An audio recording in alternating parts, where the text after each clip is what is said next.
ഇവിടെ ഇടതുമുന്നണിയും വലതുമുന്നണിയും തമ്മിൽ പരസ്പര ധാരണയിലാണ് പോകുന്നത് അല്ലേ? ഇന്നലെ മനോജനും ആ കാര്യം തർക്കമില്ല. ചില കാര്യങ്ങൾ അതുണ്ട്, ചില കാര്യങ്ങളിൽ എൻ്റെ കാര്യത്തിൽ പ്രത്യേകിച്ചും ഈ രതീഷ് കശുവണ്ടി വികസന കോർപ്പറേഷൻ്റെ മാനേജിംഗ് ഡയറക്ടറായിട്ട് വരുന്നു. വന്നു കഴിഞ്ഞപ്പോഴത്തേക്കിന് ഈ നഷ്ടമൊക്കെ എന്ന് പറഞ്ഞു കഴിഞ്ഞാൽ പിന്നെ റോക്കറ്റ് കണക്കായിരുന്നു.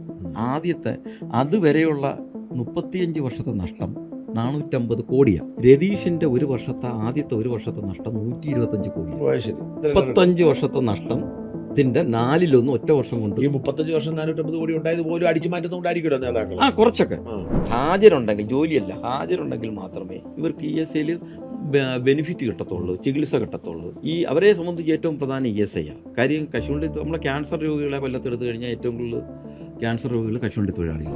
പിൻവലിച്ച് സമരം വിജയിച്ച് ഇവർ തൊഴിലാളികൾ ജോലി കയറിയപ്പം ഇവരെടുത്ത് പക തീർക്കാൻ അവരെ കുടിവെള്ളവും ബാത്റൂമിന്റെ കതവ് വരെ ഇളക്കി മാറ്റി.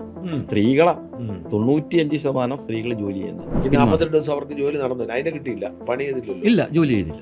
ജോലി ചെയ്യാത്തതുകൊണ്ട് അവർക്ക് മറ്റു സർക്കാർ ഉദ്യോഗസ്ഥന്മാരെ പോലെ അല്ല, സമരം നടത്തിയ ശമ്പളമില്ല. രതീഷ് എന്നെ വിളിപ്പിച്ചിട്ട് സംസാരിച്ചു. ഞാൻ എമൗണ്ട് ഒന്നും പറഞ്ഞത് എനിക്ക് വലിയൊരു ഓഫറാണ് പറഞ്ഞു. ഞാൻ ആദ്യമായിട്ട് പറയുമോ, വേണമെങ്കിൽ എമൗണ്ടും പറയാം, 50 ലക്ഷം രൂപ തരാം, ഞാൻ പിന്മാറണം. അന്നേരമാണ് എനിക്ക് മനസ്സിലായത് ഞാൻ ഉദ്ദേശിച്ചതിന് അപ്പുറമാണ്. 50 ലക്ഷം തരണമെങ്കിൽ ഇവിടെ ഞാൻ ഉദ്ദേശിച്ചതിന് അപ്പുറം അഴിമതി നടന്നിട്ടുണ്ട്, അഴിമതി നടക്കുന്നുണ്ട്. ഗ്രാറ്റുവിറ്റി കൊടുക്കാൻ സർക്കാർ കൊടുത്ത പൈസയാണ് തൊഴിലാളികൾക്ക്. അതിന് മുമ്പേ ഗ്രാറ്റുവിറ്റി കൊടുക്കാൻ പൈസ കൊടുത്തു. അത് അളിയനും കൂടെ 35 ലക്ഷം രൂപയ്ക്ക് 2 വണ്ടിയും മേടിച്ചു. വ്യവസായ സെക്രട്ടറി ഇന്ന കാര്യങ്ങൾ പ്രശ്നങ്ങൾ ഉണ്ടാക്കുന്നു എന്നും പറഞ്ഞ് 1/2 പേജ് പരസ്യം കൊടുത്തു. ഞാൻ തരാം സാറിന്. ഇതൊന്നും കേട്ടുകേൾവില്ലാത്ത കഥയാണ്. അതാണ് ഇവിടെ നടന്ന കാര്യങ്ങളൊക്കെ കേട്ടുകേൾവില്ലാത്ത കാര്യങ്ങളാണ്. അതായത് ഇപ്പോഴും ചുരുക്കി പറഞ്ഞാൽ പിണറായി വിജയന് സ്വന്തം പാർട്ടിക്കാരെക്കാൾ കൂടുതൽ സ്നേഹവും വാത്സല്യവും ചന്ദ്രശേഖരനുള്ളതാണ്. അത് പരസ്യമായ രഹസ്യ. കോൺഗ്രസിന്റെ നേതാക്കന്മാർ മുകളറ്റം മുതൽ താഴെ അറ്റം വരെ നേതാക്കന്മാരും പ്രവർത്തകരും എല്ലാവരും പറയുന്നുണ്ട്.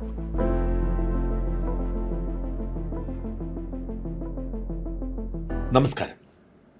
1957 കേരളത്തിൽ ആദ്യമായി ഒരു ജനാധിപത്യ സർക്കാർ രൂപം കൊള്ളുന്നത്.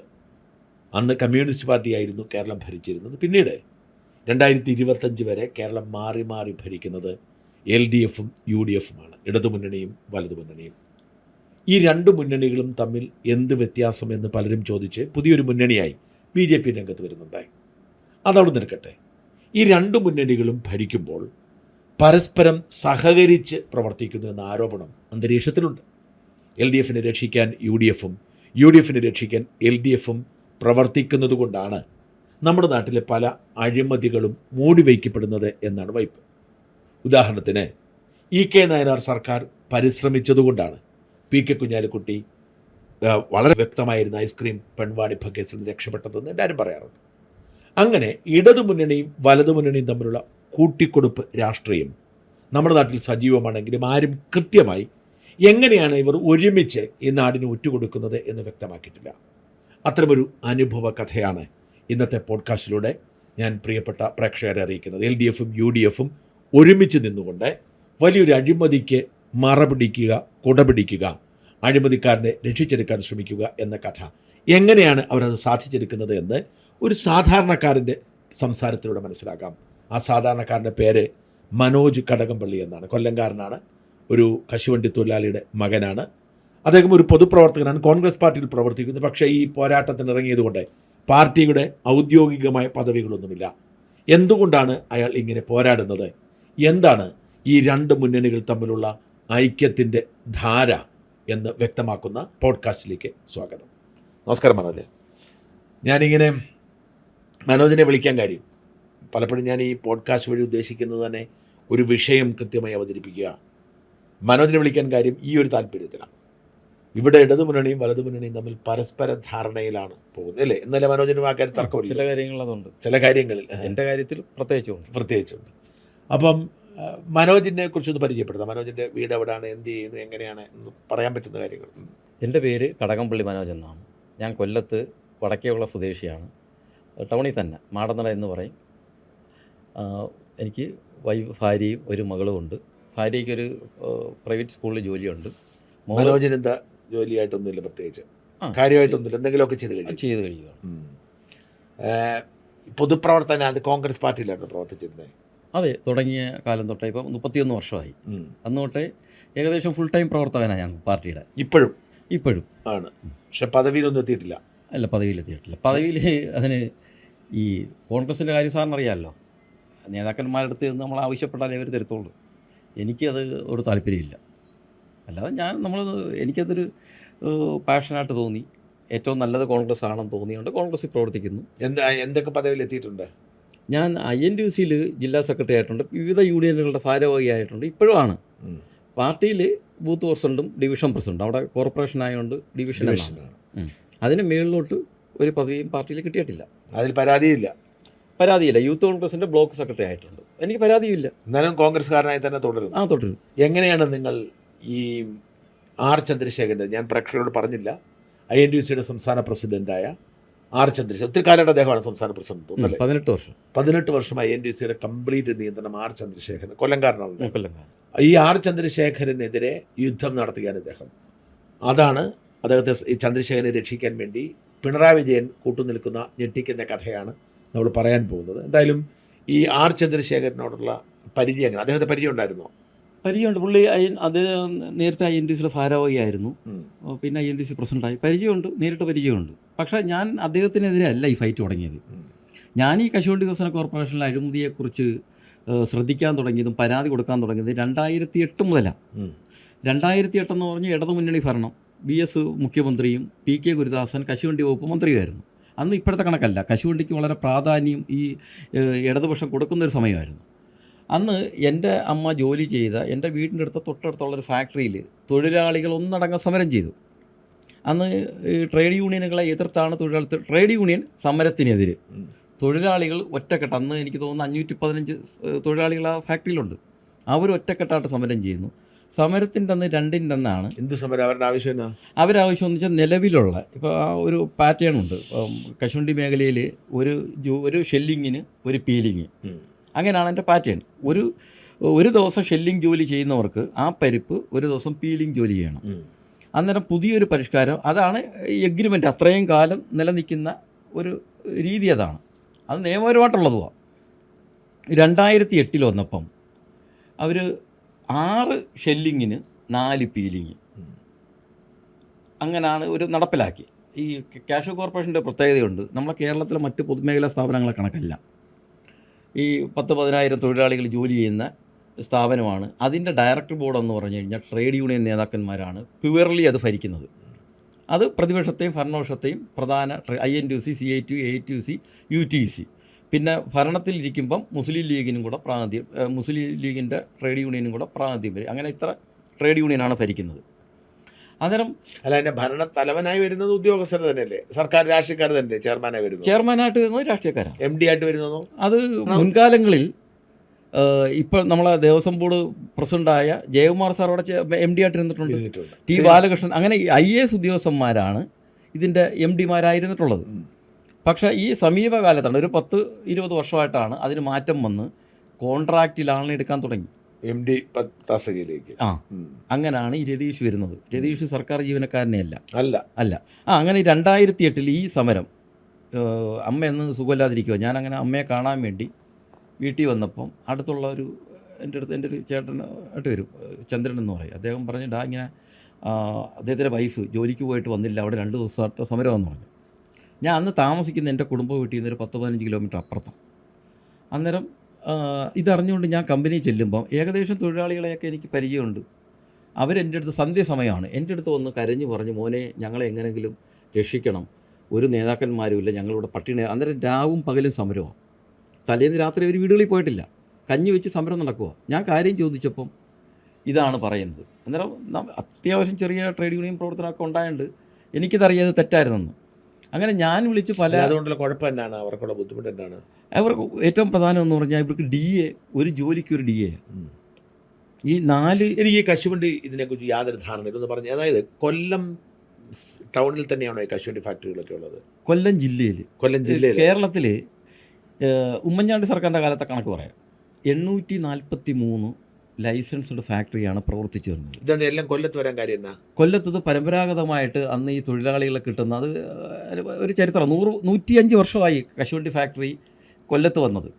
കേരളത്തിൽ വന്നത് ഒരുപക്ഷെ അന്നത്തെ ഇന്ത്യയിൽ വന്നത് ആദ്യമായിട്ട് കൊല്ലത്തായിരിക്കും. ഈ കൊല്ലത്തുണ്ടോ ആ സമയത്ത്? ആ സമയത്തുണ്ടായിരുന്നു. ആ സമയത്ത് കൊല്ലത്തുണ്ടായിരുന്നു. കേരളത്തിൽ ഒരുപക്ഷെ കശുമാവ് ആദ്യമായി വരുന്ന അവിടെ ആയിരിക്കാം. ചിലപ്പോൾ അങ്ങനെ ആയിരിക്കാം. ആ. ഈ പറങ്കി മാവെന്നാണ് അതിന് പറയുന്നത്, പറങ്കികൾ പറങ്കികൾ കൊണ്ടുവന്ന. കൊണ്ടുവന്നു. ആ അന്നേരം അങ്ങനെ ഒരു ബാക്ക്ഗ്രൗണ്ട് ഉണ്ട്. കൊല്ലത്താണ് ഇപ്പോഴും പ്രവർത്തിക്കുന്ന ഫാക്ടറികളിൽ 90% കൊല്ലത്താണ്. ആണ്. ബാക്കി എല്ലായിടത്തുനിന്നും കശുവണ്ടി അങ്ങോട്ട് വരും. ഉം. ഇപ്പം ഇതിൻ്റെ 95% ഇറക്കുമതിയാണ്. ഉം. നമ്മളെ നാട്ടിലിപ്പം ഈ റബ്ബർ പ്ലാന്റേഷൻ വന്നതിന് ശേഷം കശുമാവ് കൃഷിക്ക് വലിയ പ്രാധാന്യമൊന്നും ഇല്ലായിരുന്നു. ഉം. എല്ലാവരും അത് വെട്ടി റബ്ബറിലോട്ടും മറ്റ് പ്ലാന്റേഷനിലോട്ടും പോയി. അതോടുകൂടി നമ്മളെ നാട്ടിൽ ഇതിൻ്റെ ഉൽപ്പാദനം വളരെ കുറഞ്ഞു. ഉം. അന്നേരം ഇപ്പോൾ 95% ഇത് ഇറക്കുമതിയെ ആശ്രയിച്ച് പ്രവർത്തിക്കുന്ന ഒരു വ്യവസായം. എന്നിട്ട് ഈ ഫാക്ടറികളൊക്കെ ആധുനിക സൗകര്യമുള്ള ഫാക്ടറികൾ തന്നെയാണോ? അല്ല. അതാണ് കാലഘട്ടത്തിനനുസരിച്ച് ഈ ഫാക്ടറികളിൽ മാറ്റം വന്നിട്ടില്ല. ഇത് ഏകദേശം ഞാൻ പലപ്പോഴും പറയാറുണ്ട്, പല നേതാക്കന്മാരടുത്തും പറയാറുണ്ട്, ഇപ്പം ഈ ബ്രിട്ടീഷ് കാലത്തുള്ളതാണ് ഈ തോട്ടങ്ങളിലെ ലയങ്ങൾ. ഇപ്പോഴും അത് തന്നെ ആണല്ലേ. അതേ കണക്കാണ് കശുവണ്ടി ഫാക്ടറിയുടെ അവസ്ഥ. പിന്നെ കുറച്ച് മാറ്റങ്ങളൊക്കെ വന്നു. ഇപ്പോൾ വന്നു. പൊതുമേഖലാ സ്ഥാപനങ്ങളിൽ ഈ പറയത്തക്ക മാറ്റങ്ങൾ വന്നിട്ടില്ല. ഇത് മെക്കനൈസേഷൻ ഫാക്ടറികളെല്ലാം തന്നെ പ്രൈവറ്റ് പാർട്ടികളുടേതല്ലേ? അതിൽ 90% പ്രൈവറ്റ് ഫാക്ടറികളുടെ. അവിടുന്ന് എടുത്ത് കശുവണ്ടി കോർപ്പറേഷന് കൊടുക്കുന്നു. അല്ല, കശുവണ്ടി പൊതുമേഖലയിൽ 30 ഫാക്ടറി, 30ഉം 10 40. കശുവണ്ടി വികസന കോർപ്പറേഷൻ 30 ഫാക്ടറിയും ക്യാപെക്സിന് 10 ഫാക്ടറി. ബാക്കി ഏകദേശം 800ഓളം ഫാക്ടറികൾ സ്വകാര്യ മേഖലയിലാണ്. അന്നേരം മുൻകാലങ്ങളിൽ കശുവണ്ടി വികസന കോർപ്പറേഷൻ തോട്ടണ്ടി വാങ്ങുന്നത് അവർ ടെൻഡർ വിളിക്കും. അങ്ങനെയാണ് ഈ പൊതുമേഖലാ സ്ഥാപനങ്ങൾ തോട്ടണ്ടി വാങ്ങുന്നത്. ടെൻഡർ വിളിക്കുമ്പം ഇൻ്റർനാഷണൽ കമ്പനികൾ അതിനകത്ത് പങ്കെടുക്കുന്നത്. അവർ ടെൻഡർ കോട്ട് ചെയ്യും. ആ ടെൻഡർ കണ്ടീഷൻ അനുസരിച്ച് തോട്ടണ്ടി മേടിക്കും. അങ്ങനെയായിരുന്നു നടന്നുകൊണ്ടിരുന്നത്. അത് മാറ്റമൊക്കെ വന്നത് ഈ ഇവർ വന്നതിന് ശേഷമാണ്. അന്നേരം ഈ പൊതുമേഖലയിൽ 40 ഫാക്ടറികളേ ഉള്ളൂ. ഏകദേശം ഒരു 14,000-15,000 തൊഴിലാളികൾ ഇവിടെ തന്നെയുണ്ട്. ഈ പൊതുമേഖലയിൽ. സർക്കാർ പൊതുമേഖലാ സ്ഥാപനത്തെ ഫുൾ ടൈം ജോലിക്കാരാണ്. ജോലിക്കാരാണ്. നിങ്ങളുടെ അമ്മയൊക്കെ അങ്ങനെയായിരുന്നു. അങ്ങനെ ഇതിൽ ഇത്രയേ ഉള്ളൂ. ബാക്കി ഒരു സമയത്ത് 3 ലക്ഷം തൊഴിലാളികൾ ഈ മേഖലയിലുണ്ടായിരുന്നു. കൊല്ലത്തിൻ്റെ ഈ പറയുന്ന ഇപ്പം മേനി നടിക്കുന്ന നേതാക്കന്മാരെല്ലാവരും, ഈ രാഷ്ട്രീയ നേതാക്കൾ, എല്ലാ രാഷ്ട്രീയ പാർട്ടിയിലെ നേതാക്കന്മാരെല്ലാം ഈ കശുവണ്ടി കൊല്ലത്തുണ്ടായതുകൊണ്ട് ഉയർന്നു വന്ന ആ തൊഴിലാളികളിൽ നിന്ന് ഉയർന്നു വന്ന നേതാക്കന്മാരുടെ ഭൂരിപക്ഷവും ഇപ്പം പ്രത്യേകിച്ച് CPM CPI എടുത്തു കഴിഞ്ഞാൽ അവരാണല്ല. ഇപ്പോൾ PK ഗുരുദാസനായാലും മേഴ്സിക്കുട്ടി അമ്മ ആയാലും അതിന് മുമ്പുള്ള N ശ്രീധരനായാലും ആരെ എടുത്തു നോക്കിയാലും കോൺഗ്രസ്സിൽ CM സ്റ്റീവനായിരുന്നു. സ്റ്റീവൻ സാറായിരുന്നു കോൺഗ്രസ്സിലേക്ക് ഈ തൊഴിലാളികളെ കൊണ്ടുവന്നത്. സാർ ആ യൂണിയൻ്റെ പ്രസിഡൻ്റായിരുന്നു. 52 രൂപീകരിച്ച യൂണിയൻ്റെ പ്രസിഡൻറ്റ് സാറ് മരിക്കുന്നിടം വരെ സാറ് തന്നെയായിരുന്നു. കേന്ദ്രമന്ത്രിയായിരുന്നു അപ്പോഴും. അല്ല, ഞാൻ ചോദിക്കട്ടെ, ഈ കശുവണ്ടി ഫാക്ടറിയിൽ നിങ്ങളുടെ അമ്മയൊക്കെ എന്ത് പണി, എങ്ങനെയാണ് ചെയ്യുന്ന ജോലി, എങ്ങനെയാണെന്ന് പറഞ്ഞേ. ഈ അമ്മയുടെ ജോലി എന്ന് പറഞ്ഞാൽ ഈ അണ്ടി തല്ലുക എന്ന ഷെല്ലിങ് എന്ന് പറയും. ഇത് ഈ നമ്മൾ ഈ കശുവണ്ടി കൊണ്ടുവന്നു അത് റോസ്റ്റ് ചെയ്യും. പണ്ട് റോസ്റ്റിങ് കവറോടെ, ഈ തോടോടെ ഇത് വറക്കും. അതിനാ റോസ്റ്റിംഗ് എന്ന് പറയുന്നത്. തീയിൽ ഒരു ഡ്രമ്മിൽ കയറ്റി തീയടിയിലിടും. അതിങ്ങനെ അവർക്കറിയാം അതിൻ്റെ പാകമാകുമ്പോൾ അത് തട്ടും, എന്നിട്ട് അടുത്ത് തട്ടും. അന്നേരം ഈ തോട്ടണ്ടി വറുത്ത് കഴിഞ്ഞാൽ പിന്നെ ഇത് നേരെ കൊണ്ടുപോകുന്ന ഷെല്ലിങ്ങിനാണ്. തൊഴിലാളികൾ ഇത് അടിച്ച് പൊട്ടിക്കും ഓരോന്നും. അങ്ങനെ ഇപ്പോഴും അങ്ങനെയാണോ? ഇപ്പോഴും അങ്ങനെ. ഇപ്പം കുറേ മാറ്റം വന്നു. അല്ല, വേറെ ഓപ്ഷൻസ് ഒന്നും വല്ല ഉണ്ട്.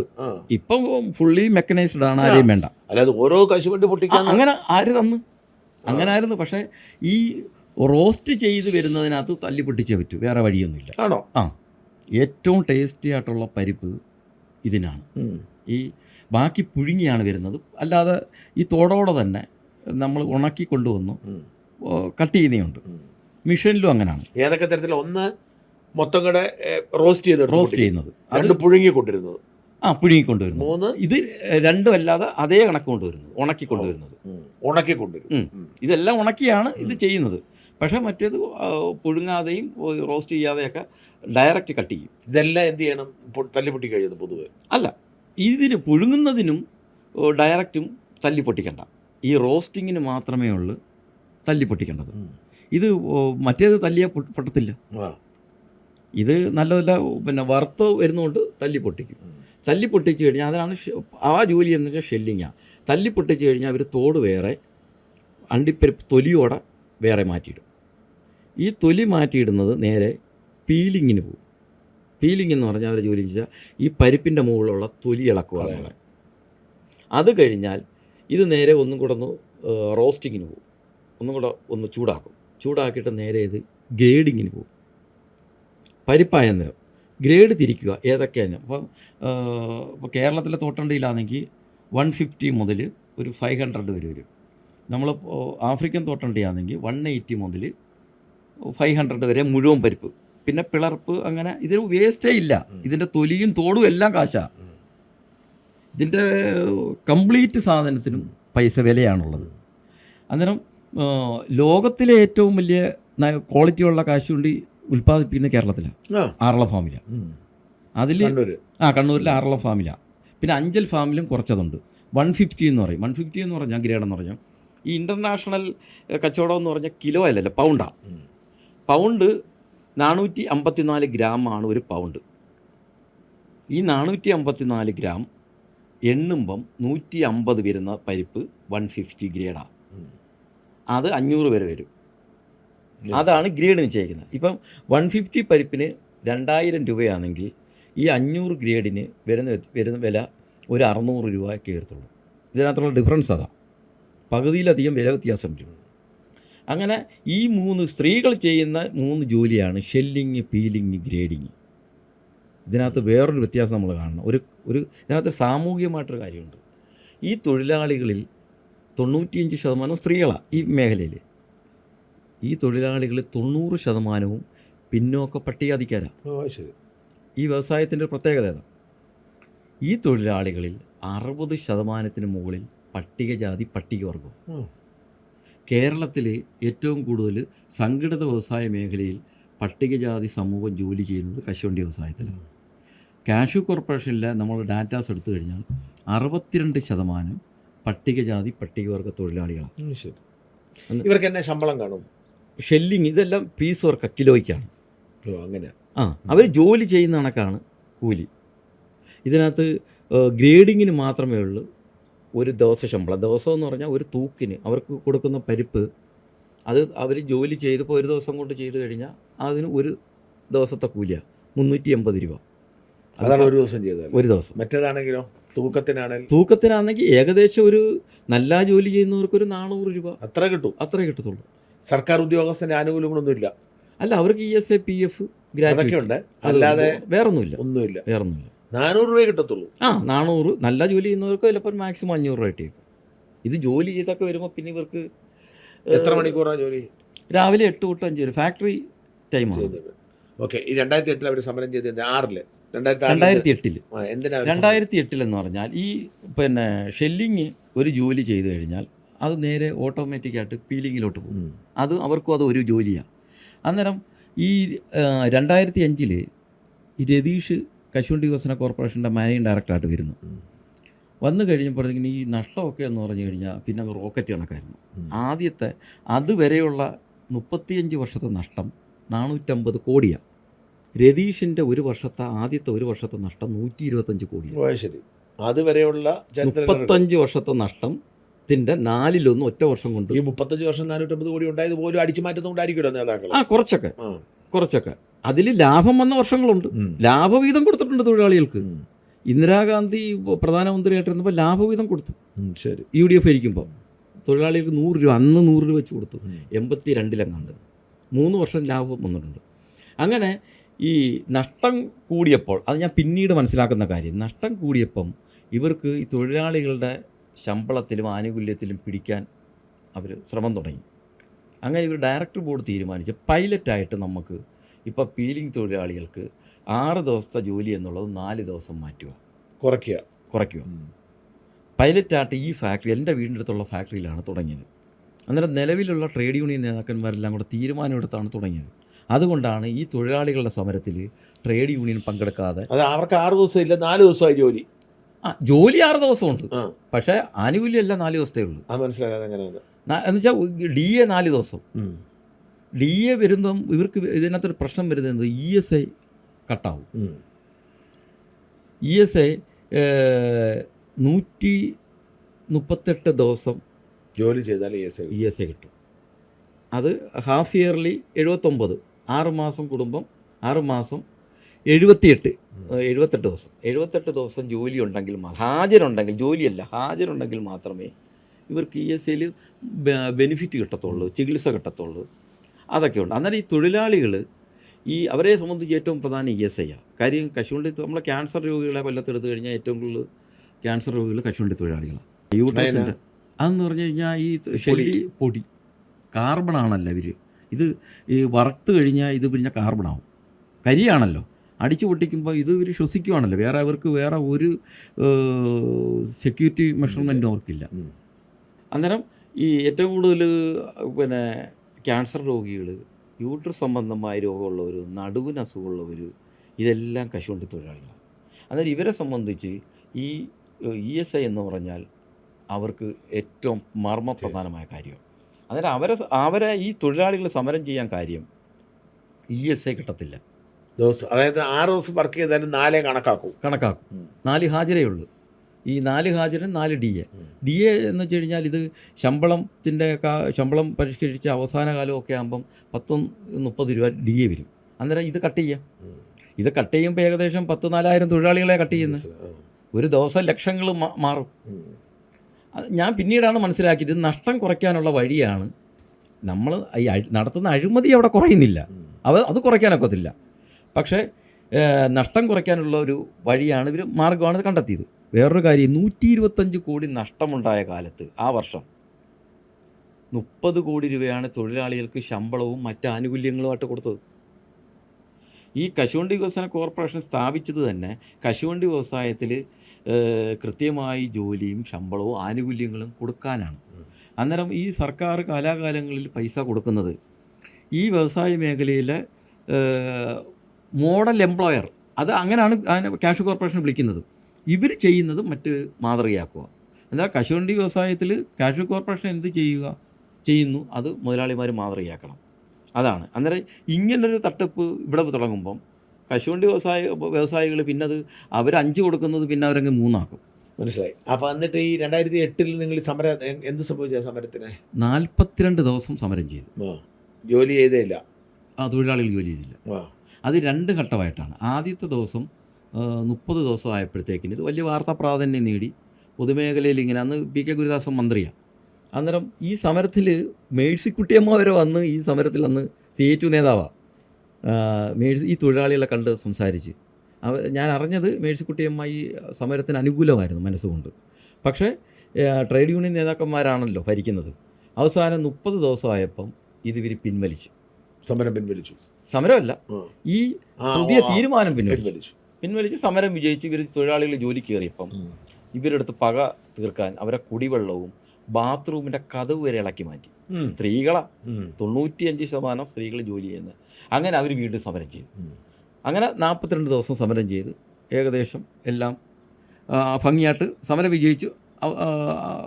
അവർ പഴയ രീതിയിലോട്ട്. 42 ദിവസം അവർക്ക് ജോലി നടന്നില്ല, അതിനെ കിട്ടിയില്ല, പണി ചെയ്തില്ലല്ലോ. ഇല്ല, ജോലി ചെയ്തില്ല. ജോലി ചെയ്യാത്തതുകൊണ്ട് അവർക്ക് മറ്റ് സർക്കാർ ഉദ്യോഗസ്ഥന്മാരെ പോലെ അല്ല, സമരം നടത്തിയ ശമ്പളമില്ല. എന്നിട്ട് അങ്ങനെയാണ് നിങ്ങൾ അതിനകത്ത് എന്ത് ഇടപെട്ട് നടത്തി? ഞാനാണ് ഈ സമരം 42 ദിവസം നടത്തിയത്. ഇങ്ങനെ എൻ്റെ വീടിൻ്റെ അടുത്തുള്ള ഒരാളുടെ വാക്കാണ്. ഇങ്ങനെ ചേച്ചി ഇപ്പോഴും ഉണ്ട്, അദ്ദേഹം മരിച്ചുപോയി. അന്നേരം ഞാൻ ഇപ്പോഴും ഓർക്കുന്നൊരു പേരാണ്, ചന്ദ്രൻ പിള്ള എന്നാണ് പുള്ളിയുടെ പേര്. പുള്ളി പറഞ്ഞു, വരത വന്നിട്ടില്ല ഇതുവരേക്കും, അവിടെ സമരം നടക്കുന്നു പറഞ്ഞു. ഞാൻ അങ്ങനെ എന്തുവാണെന്ന് അറിയാൻ വേണ്ടി ചെന്ന് അവസാനം സമരം ഞാൻ ഏറ്റെടുത്തു. രാത്രി തന്നെ ഏറ്റെടുത്ത് സമരം നടത്തി. മാധ്യമങ്ങളുടെ ശ്രദ്ധയിൽ കൊണ്ടുവന്നു. മീഡിയ അന്ന് പദവി വല്ലതും ഉണ്ടോ? അന്ന് പദവിയൊന്നുമില്ല. കണ്ണാടിയിൽ അന്ന് കണ്ണാടി ഉണ്ടായിരുന്നു, ഗോപകുമാർ സാർ, ഏഷ്യാനെറ്റിൽ. ആ കണ്ണാടി ഒരു എപ്പിസോഡ് ഈ സമരമായിരുന്നു ചെയ്തു. ഇതിൻ്റെ പ്രത്യേകത എന്ന് പറഞ്ഞാൽ തൊഴിലാളികൾ ഒരു സ്ഥലത്ത് സമരം ചെയ്യുന്നു. ഈ സമരത്തിനെതിരെ ട്രേഡ് യൂണിയൻ നേതാക്കന്മാർ ഇപ്പുറത്ത് പന്തൽ കെട്ടി സമരം ചെയ്യുന്നു. തൊഴിലാളികൾക്കെതിരെ ട്രേഡ് യൂണിയൻ നേതാക്കന്മാർ, ഒരു തൊഴിലാളി പോലും അവരോടില്ല. നേതാക്കന്മാരുടെ സമരം. എന്നും രാവിലെ നേതാക്കന്മാർ പറയുന്നത് രക്ഷിക്കണം, ജോലിക്ക് കാരണം. അവൻ പറയുന്നത് കേൾക്കരുത്. അങ്ങനെ എന്നെ ദിവസേന മൈക്കെടുത്ത് വന്ന് എന്നൊക്കെ എന്നും ഭീഷണിയാണ്. പിന്നെ നാട്ടിലായതുകൊണ്ട് ഇവർക്ക് എന്നെ ഒന്നും ചെയ്യാൻ പറ്റില്ല.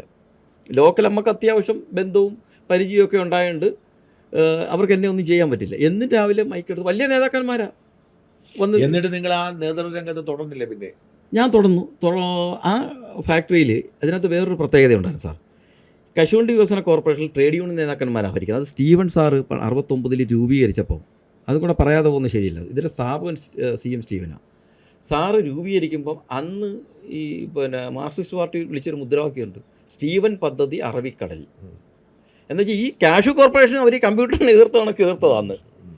അന്നേരം സാറന്ന് ഇത്രയും തൊഴിലാളികളും നിരന്തരം തൊഴിലാളികൾ ഇത്രയും കൂടുതലുണ്ടായിട്ട് ദൈനംദിനം പ്രശ്നമാണ് ഓരോ ഫാക്ടറിയിലും. അത് സോൾവ് ചെയ്യുന്നതിന് വേണ്ടിയാണ് ഇതിൻ്റെ നിയമാവലിയിൽ ഈ ട്രേഡ് യൂണിയൻ നേതാക്കന്മാരുടെ ഭരണസമിതി കൊണ്ടുവരുന്നത്. വേറൊരു പൊതുമേഖലാ സ്ഥാപനങ്ങൾ അങ്ങനെയില്ല. അന്നേരം ഈ ട്രേഡ് യൂണിയൻ നേതാക്കന്മാർ ഡയറക്ടർ ബോർഡ് വരുന്ന അവരാണ് ഈ 4 ട്രേഡ് യൂണിയൻ്റെയും അല്ലെങ്കിൽ അംഗീകൃത ട്രേഡ് യൂണിയനുകളുടെ എല്ലാം പ്രതിനിധി ഓരോരുത്തർ. അംഗീകൃതം എന്ന് പറഞ്ഞാൽ അംഗീകൃതമൊന്നുമില്ല സാറേ. അവിടെ ഇതുവരെയ്ക്ക് റഫറൻഡം ഒന്നും നടന്നിട്ടില്ല. ഇപ്പൊ ഏതൊക്കെയാണെന്ന് പറഞ്ഞാൽ INTUC, CIT, AITUC, UTC 4 പേര്. UDF സർക്കാർ വരുമ്പം ലീഗിൻ്റെ പ്രതിനിധിയും വരും. UTC ഏതാ? RSP 4 പേരാണ് ഡയറക്ടർ ബോഡി വരുന്നത്. പിന്നെ ഫിനാൻസിൻ്റെയും വ്യവസായ വകുപ്പിൻ്റെയും ഓരോ മെമ്പർമാരും അവരാണ് ഭരിക്കുന്നത്. പക്ഷേ വെളിയിൽ നിന്ന് വരും. പിന്നെ ചെയർമാനും ഈ ട്രേഡ് യൂണിയൻ ഇപ്പം CPMൻ്റെ ഇപ്പം നിലവിലെ ജില്ലാ സെക്രട്ടറിയാണ് ഇപ്പോൾ ചെയർമാൻ ജയമോഹൻ. എന്നിട്ട് എനിക്കവിടെ പ്രവർത്തിക്കണമെന്നുണ്ടെങ്കിൽ ഈ പറയുന്ന ട്രേഡ് യൂണിയൻ നേതാക്കന്മാർ അംഗീകരിക്കണം. ഓക്കെ. അന്നേരം അത് ബുദ്ധിമുട്ടാണ്. കാര്യം അവരെന്നെ അംഗീകരിക്കും, അവർ പറയുന്നത് ഞാൻ കേൾക്കണം. അവർക്ക് ഇങ്ങനെയുള്ള ഈ കാര്യങ്ങളൊക്കെ ചെയ്തു കൊടുക്കാൻ വേണ്ടി ഞാൻ പറഞ്ഞു അതിന് ഞാൻ കൂട്ടിക്കത്തില്ലെന്നുള്ളത്. അങ്ങനെ ഫാക്ടറിയിൽ നിരന്തരം പ്രശ്നമായപ്പം ഈ തൊഴിലാളികൾ എൻ്റെ കൂടെ നിൽക്കുന്ന പല പ്രധാനപ്പെട്ട തൊഴിലാളികളെ ഓരോ ദിവസവും സസ്പെൻഡ് ചെയ്യും. അതിന് അവർക്കും ബുദ്ധിമുട്ടായി. ഞാനങ്ങനെ പിൻവാങ്ങി. അന്ന് ഈ സമരം നടക്കുമ്പോൾ ഒരു തൊഴിലാളി, അന്ന് കേരള കൗമുദി പത്രത്തിൽ അത് വരുന്നത്, തൊഴിലാളി പറഞ്ഞത് എൻ്റെ മുമ്പ് വെച്ചാൽ ഇത് പറയുന്നത്, വളരെ മോശപ്പെട്ട തോട്ടണ്ടിയാണ് ഇവിടെ ഇറങ്ങുന്നത്, കിളിച്ചതും മുളച്ചതും. തോട്ടണ്ടി ഇറങ്ങുന്നത് കിളിച്ചതാണ്, പലപ്പോഴും പാറക്കല്ലൊക്കെ ആ ചാക്കിനകത്ത് വരുന്നതെന്ന് എന്ന് പറഞ്ഞു. അങ്ങനെയാണ് ഞാൻ ഈ ശ്രദ്ധ ഈ അഴിമതിയിലോട്ട് തിരിയുന്നത്. നോക്ക്, ഇവരെന്നെ കാണിച്ചു തന്നു. അവിടെ കൂട്ടമായിട്ട് മുളച്ച് നിൽക്കുന്നു കശുമാവ്. ഈ നാമ്പ് വന്നു. കാര്യം ഈ കിളിച്ച സാധനം കൊണ്ട് ഇട്ടിരിക്കുക. അങ്ങനെ അന്വേഷണത്തിലാണ് നിങ്ങൾ അന്വേഷിച്ചു? ഞാൻ അന്വേഷിച്ചപ്പോഴാണ് അറിയുന്നത്. അന്നേരത്തേക്കിന് ഏകദേശം കൊല്ലത്തൊരു പൊതു ചർച്ച വന്ന് ഇത് അഴിമതിയാണെന്ന്. അന്നേരമാണ് അറിയുന്നത് തോട്ടണ്ടി കരാറെല്ലാം കൊടുക്കുന്ന ഒരൊറ്റ കമ്പനിക്ക്. അത് കൊടുത്തത് സർക്കാർ അംഗീകരിച്ച ടെൻഡർ മാറ്റിവെച്ച് പുതിയൊരു ടെൻഡർ കണ്ടീഷൻ ഇവരങ്ങുണ്ടാക്കി. ഈ മാനേജ്മെൻറ്റ് ഇവരുണ്ടാക്കി. ഇതിനകത്ത് ട്രേഡ് യൂണിയൻ നേതാക്കന്മാർ അറിഞ്ഞോന്ന് അറിഞ്ഞില്ല, അവർക്ക് ഇതിൻ്റെ കാര്യങ്ങളൊന്നും അറിഞ്ഞൂടല്ലേ. അത് പ്യുവർലി ഒരു പക്ഷേ MD ആയിരിക്കാം, MDയും ചെയർമാനും കൂടെ ആയിരിക്കാം, അല്ലെങ്കിൽ ഇവരെല്ലാവരും കൂടെ ആയിരിക്കും. ആ സമയത്ത് MD രതീഷാണ്. രതീഷാണ്. ഈ രതീഷിനെ എവിടത്തുകാരൻ? രതീഷ് കൊല്ലത്തുകാരനാണ്, കരുനാഗപ്പള്ളി. എങ്ങനെ അയാളുടെ യോഗ്യത എന്താണ്? യോഗ്യത അദ്ദേഹം MBA പാസ്സായെന്നാണ്. അയാളെ ആരെ കൊണ്ടുവരുന്നത്? അദ്ദേഹത്തിനെ കൊണ്ടുവരുന്നത് UDFൻ്റെ കാലത്ത് വരുന്നത്. അയാൾക്ക് എന്നാ അതിന് മുമ്പ് പണിയെന്ന് അറിയത്തില്ല. പരിപാടി പുള്ളിക്ക് കരുനാഗപ്പള്ളിൽ ഒരു ലോക്കൽ കേബിൾ ചാനൽ നടത്തി. അത്രേ ഉള്ളൂ. കുത്തുവാളയെടുത്ത് അവിടെ ബാങ്കിലൊക്കെ കടവായി വലിയ വിഷയമായി നിൽക്കുന്ന സമയത്താണ് അയാളെ MD ആക്കുന്നത്. പുള്ളി MD ആവുന്നത്. പുള്ളി ഇവിടെ അല്ല MD ആയിട്ട് ആദ്യം വരുന്നത്. ആദ്യം വരുന്നത് ചാത്തന്നൂർ സ്പിന്നിങ് മില്ലിൽ വരുന്നു. അന്നേരം അവിടെ വേറെ പരിപാടിയൊന്നുമില്ല. അവസാനം ആക്രി എന്നും പറഞ്ഞ് മേടിച്ചു വെച്ചിരുന്ന പുതിയ മെഷീൻ എടുത്ത് വിൽക്കാൻ പോയി. തൊഴിലാളികൾ തടഞ്ഞപ്പോൾ അദ്ദേഹത്തിന് അവിടെ ജോലി ചെയ്യാൻ പറ്റാത്ത സാഹചര്യം അവിടെ സൃഷ്ടിക്കപ്പെട്ടു. അങ്ങനെയാണ് അദ്ദേഹം ക്യാപെക്സിലേക്ക് ചാടുന്നത്. 2004 ക്യാപെക്സി വന്നു. ക്യാപെക്സി വന്ന ഒരു 6-7 മാസം കഴിഞ്ഞപ്പോഴത്തേക്കിന് പുള്ളി മിടുക്കനാണെന്ന് വെച്ചവർക്ക് ബോധ്യപ്പെട്ടാണ്. അങ്ങനെയാണ് കശുവണ്ടി വികസന കോർപ്പറേഷൻ്റെ അധിക ചുമതല കൊടുത്തു. അങ്ങനെ 2005 മുതൽ പുള്ളി കശുവണ്ടി വികസന കോർപ്പറേഷൻ്റെ ചുമതല വന്നു. ശരി. എന്നിട്ട് ഈ പറയുന്ന തോട്ടണ്ടിയിൽ ഇത് അഴിമതിയാണ് നിങ്ങൾ എങ്ങനെ ആദ്യം കണ്ടെത്തിയ? പിന്നീട് ഈ പറഞ്ഞ ഇൻഫർമേഷൻ വെച്ച് എന്ത് അന്വേഷണം നടത്തി? ഇത് ഞാനിതിനെപ്പറ്റി ഈ ഫീൽഡിൽ നിൽക്കുന്നവരോട്ട് സംസാരിച്ച് എപ്പോഴാണ് ഈ തോട്ടണ്ടിയിൽ ഈ ക്വാളിറ്റി ഉണ്ട്. ടെൻഡർ കണ്ടീഷൻസിന് നമ്മൾ ടെൻഡർ വിളിക്കുമ്പം ഒറിജിനൽ ഇപ്പം ഐവറി കോസ്റ്റ് ഉണ്ട്, ഗിനി ബസാവോ ഉണ്ട്, ഘാനയുണ്ട്, മൊസാംബിക്കുണ്ട്. അങ്ങനെ ആഫ്രിക്കൻ കൺട്രീസിലെ ഒട്ടുമിക്ക രാജ്യങ്ങളിലും ഈ തോട്ടണ്ടിയാണ് അവരുടെ പ്രധാന വിള. അന്നേരം ഇതെന്ന് പറഞ്ഞു കഴിഞ്ഞാൽ വർഷത്തിൽ 12 മാസവും ഓരോ രാജ്യത്ത് ഇതിൻ്റെ വിളവെടുപ്പാണ്. ശരി. ഓരോ രാജ്യത്ത് ഇപ്പോൾ ഐവറി കോസ്റ്റ് 2 മാസമാണെങ്കിൽ അത് തൊട്ട് അടുത്ത് കഴിഞ്ഞാൽ പിന്നെ കാനയില്ല. അതുകൊണ്ട് ഇത് ആഫ്രിക്കൻ കൺട്രീസിൽ 12 മാസവും ഇത് സുലഭമാണ്.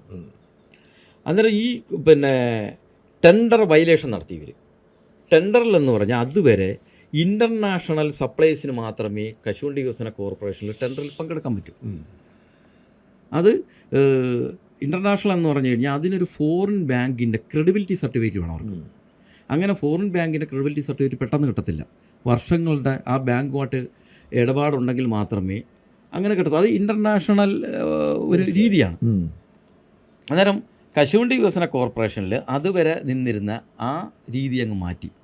ഈ JMJ രംഗപ്രവേശനം ചെയ്യുന്നത് 2005 മുതൽ JMJ ട്രേഡേഴ്സ് എന്നും പറഞ്ഞ് കോട്ടയത്ത് കുറുപ്പന്തറയിലുള്ള ഒരു മുതലാളിയാണ്. അദ്ദേഹത്തിന് അതിന് മുമ്പ് സാറിനറിയാമല്ലോ, സാർ കോട്ടയംകാരനായതുകൊണ്ട് അറിയാം, അവിടെ ഉള്ള ഈ മലഞ്ചരക്ക്, കുരുമുളക്, ഈ നാടൻ തോട്ടണ്ടിയൊക്കെ, അങ്ങനെ ആ ഒരു കച്ചവടം മാത്രമേ ഉള്ളൂ. അത് ലക്ഷങ്ങളുടെ കച്ചവടം മാത്രമേ ഉള്ളൂ.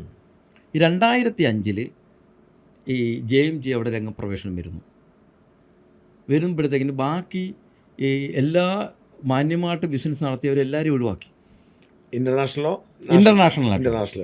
എല്ലാവരെയും ഒഴിവാക്കി. JMJക്ക് മാത്രം കരാർ കൊടുക്കുക. മറ്റു രാജ്യത്തുള്ളവരായിരിക്കുമോ? ഇപ്പം ഒലാം ഇൻ്റർനാഷണലുണ്ട്. അങ്ങനെ പല ഒലാം എന്ന് വെച്ചാൽ ശരിക്കും സിംഗപ്പൂർ ബേസ്ഡ് ആണ്. Singapore, Dubai based. കാര്യം ഇതെന്ന് പറഞ്ഞാൽ അവരെന്താ ചെയ്യുന്നത്? വിദേശത്തൊന്നും സാധനം എത്തിച്ചവിടെ കൊടുക്കുക, ഇതാണ് ചെയ്യേണ്ടത്. അത് ഡയറക്റ്റ് ഇമ്പോർട്ട് എന്നാണ് അതിന് പറയുന്നത്. കാര്യം ആഫ്രിക്കയിൽ നിന്ന് ഈ കമ്പനി മേടിച്ചിരിക്കണം, അല്ലാതെ വേറൊരാൾ മേടിച്ച തോട്ടണ്ടിയല്ല. അന്നേരം ഡയറക്റ്റ് ആഫ്രിക്കയിൽ നിന്ന് മേടിച്ച് ഇവിടെ കൊണ്ട് ഷിപ്പിൽ കൊണ്ടുവന്ന് ഫാക്ടറികളിൽ എത്തിക്കണം, അല്ലെങ്കിൽ പോർട്ടിൽ എത്തിക്കണം. ഇത് JMJ വന്നതിന് ശേഷം അങ്ങനെയുള്ള പരിപാടി നടന്നിട്ടില്ല. JMJക്ക് അതിനുള്ള ശേഷിയില്ല. JMJ പ്യുവർലി രതീഷിൻ്റെ ബിനാമി കമ്പനിയാണ്. JMJ വരുന്നത് ഹൈസി സെയിലുമായിട്ടാണ് വരുന്നത്. ഉൾക്കടലിൽ കപ്പലിൽ കിടക്കുമ്പോഴുള്ള കച്ചവടം അതാണ്. പക്ഷേ CBIയും മറ്റ് അന്വേഷണ ഏജൻസികളെല്ലാം കണ്ടെത്തി അതും നടന്നിട്ടില്ല.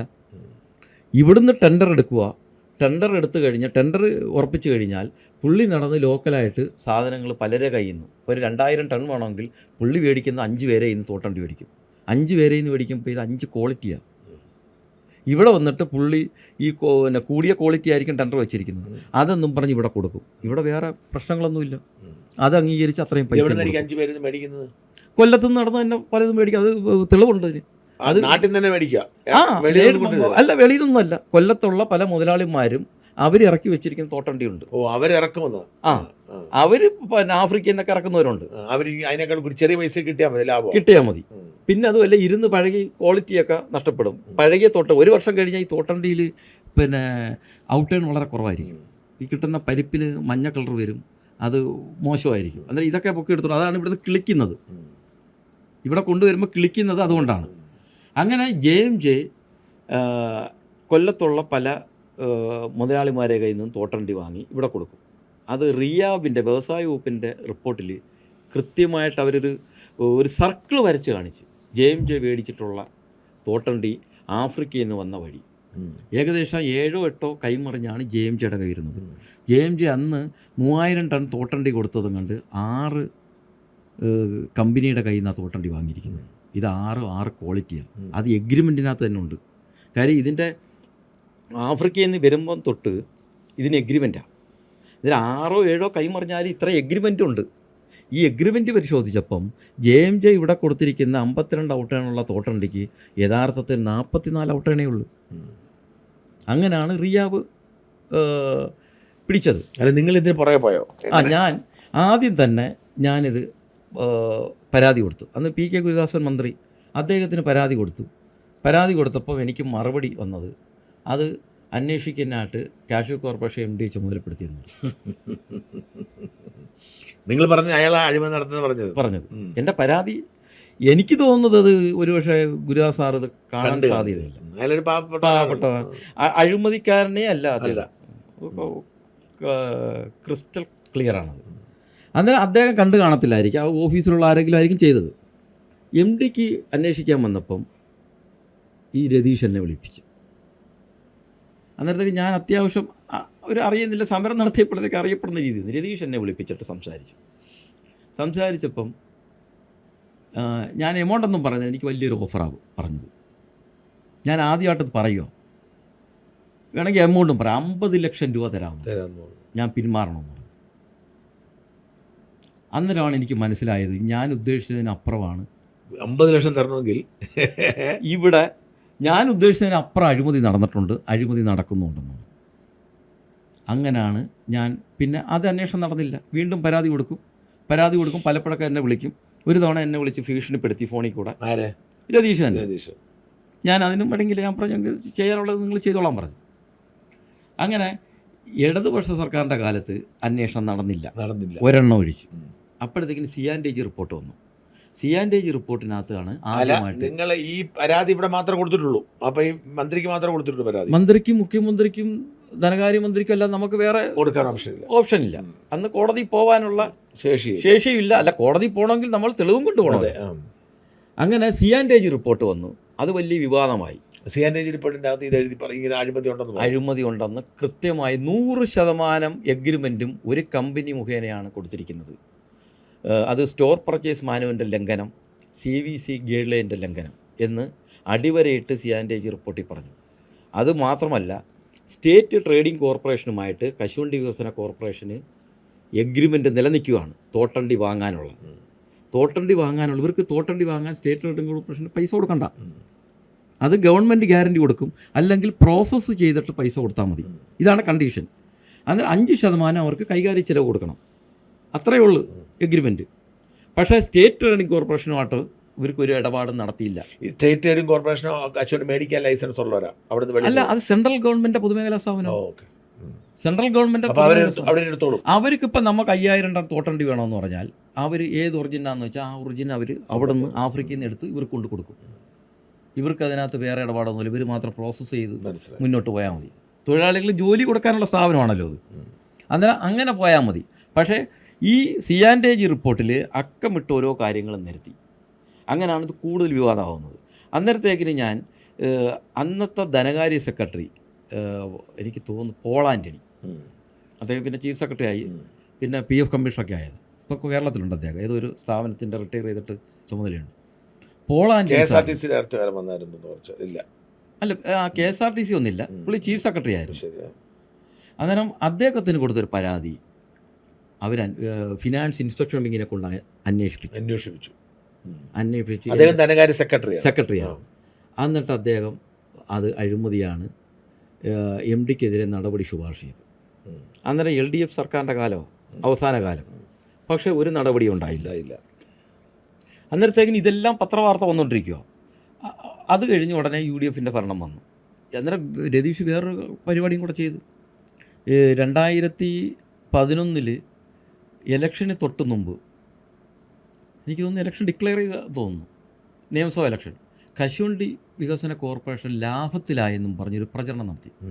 എന്നിട്ട് തൊഴിലാളികൾക്ക് ലാഭവിധമായി 5 രൂപയുടെ 5 സ്റ്റാർ മുട്ടായി, അത് വാർത്തയായി. 5 സ്റ്റാർ മുട്ടായി വിതരണം നടത്തി. ഞാൻ ഒട്ടുമിക്ക എൻ്റെ കോൺഗ്രസ് നേതാക്കന്മാരെയും വിളിച്ചു പറഞ്ഞു, ഇത് തടയണം, ഇത് ദോഷം ചെയ്യുമെന്ന് പറഞ്ഞു. കാര്യം ഇത്ര കൊടിയ അഴിമതി നടത്തിയിട്ട് അവസാനമൊക്കെ തൊഴിലാളികൾക്ക് ഇതെന്ന് അറിഞ്ഞോളല്ലോ, തൊഴിലാളികളിൽ ലാഭത്തിലായി, നിങ്ങളുടെ സ്ഥാപനം നിങ്ങൾ കാരണം ലാഭത്തിലായി എന്നും പറഞ്ഞ് അവർക്ക് മുട്ടായി കൊടുക്കുക. ഈ 5 രൂപയുടെ മൂല്യമല്ല അതിന്, മനസ്സിലായി, അത് ഈ ജനാധിപത്യം അട്ടിമറിക്കുന്ന മൂല്യമാണ്. മാത്രമല്ല ഈ 5 രൂപയ്ക്ക് 5 രൂപ ലാഭം ഉണ്ടായിട്ടും കാണും, ഈ 5 സ്റ്റാർ മേടിച്ചാലും കാണും, അതിലും കാണും. പക്ഷേ ഇത് തടഞ്ഞ് K. സുധാകരനെ ഞാൻ കണ്ണൂർ നമ്പർ എടുത്ത് വിളിച്ചിട്ട് പറഞ്ഞു, അവിടെ തലശ്ശേരിയിലൊരു ഫാക്ടറി ഉണ്ട്, ഇങ്ങനൊരു വിഷയമുണ്ട്, അതുകൊണ്ട് സാർ എന്തെങ്കിലും ചെയ്യണമെന്ന് പറഞ്ഞു. തലശ്ശേരി ഫാക്ടറി മാത്രം ഈ 5 സ്റ്റാർ മുട്ടായി കൊടുക്കാൻ പറ്റിയില്ല. ബാക്കി 29 ഫാക്ടറികളിലും കൊടുത്തു. അതിന് കോൺഗ്രസ്സിലെ ഒരു ഭാഗം നേതാക്കന്മാരുടെ സപ്പോർട്ടും ഉണ്ടായിരുന്നു. അതിൻ്റെ ഫലം എന്തുവായിരുന്നറിയാമോ? കൊല്ലത്ത് ഒരൊറ്റ കോൺഗ്രസ് സ്ഥാനാർത്ഥികളും ജയിച്ചില്ല. അത് എൻ്റെ പാർട്ടി ഇതുവരെയ്ക്ക് മനസ്സിലാക്കിയിട്ടില്ല, ഇപ്പോഴും മനസ്സിലാക്കുന്നില്ല.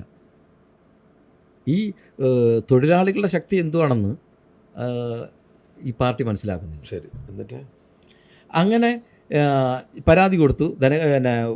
ഗവൺമെൻറ് മാറി ഉമ്മൻചാണ്ടി സാർ വന്നപ്പം ഞാൻ കൊണ്ട് പരാതി കൊടുത്തു. ഈ അന്ന് വരെ കൊടുത്ത പരാതി എല്ലാം കൂടെ എഴുതി, അന്വേഷിക്കാത്ത പരാതി എല്ലാം കൂടെ എഴുതി കൊടുത്തു. അപ്പോഴത്തേക്ക് നിങ്ങൾക്ക് ധനകാര്യത്തിൻ്റെ അതും CAG ഒക്കെ ഉൾപ്പെടുത്താൻ പറ്റി. അങ്ങനെ പരാതി കൊടുത്തപ്പം ഈ ഉമ്മൻചാണ്ടി സാറിന് ഒരു യൂണിയൻ്റെ പ്രസിഡൻ്റായിരുന്നു സാറ്. അതല്ല, സാറിന് അറിയാമല്ലോ, കേരളത്തിലുള്ള ഉമ്മൻചാണ്ടി സാറിൻ്റെ പ്രത്യേകത, കേരളത്തിലുള്ള എല്ലാ വിഷയങ്ങളും അറിയാം, എല്ലാ പ്രദേശങ്ങളും അറിയാം. സാറിൻ്റെ അടുത്ത് പറഞ്ഞു, സാറത് അന്വേഷിക്കാൻ ധനകാര്യ വകുപ്പ്, അന്നേരത്തേക്ക് പോൾ ആൻ്റണി മാറി, വേറെ ആരോ വന്നു, ധനകാര്യ വകുപ്പ് സെക്രട്ടറി ചുമതലപ്പെടുത്തി. അവർ ഇൻസ്പെക്ഷൻ വിങ് അന്വേഷിച്ച് അത് അഴിമതിയാണെന്ന് കണ്ടെത്തി. എന്നിട്ട് നടപടിയില്ല. അപ്പം ചെയർമാൻ മാറിയോ? ഇല്ല. ചെയർമാൻ മാറി.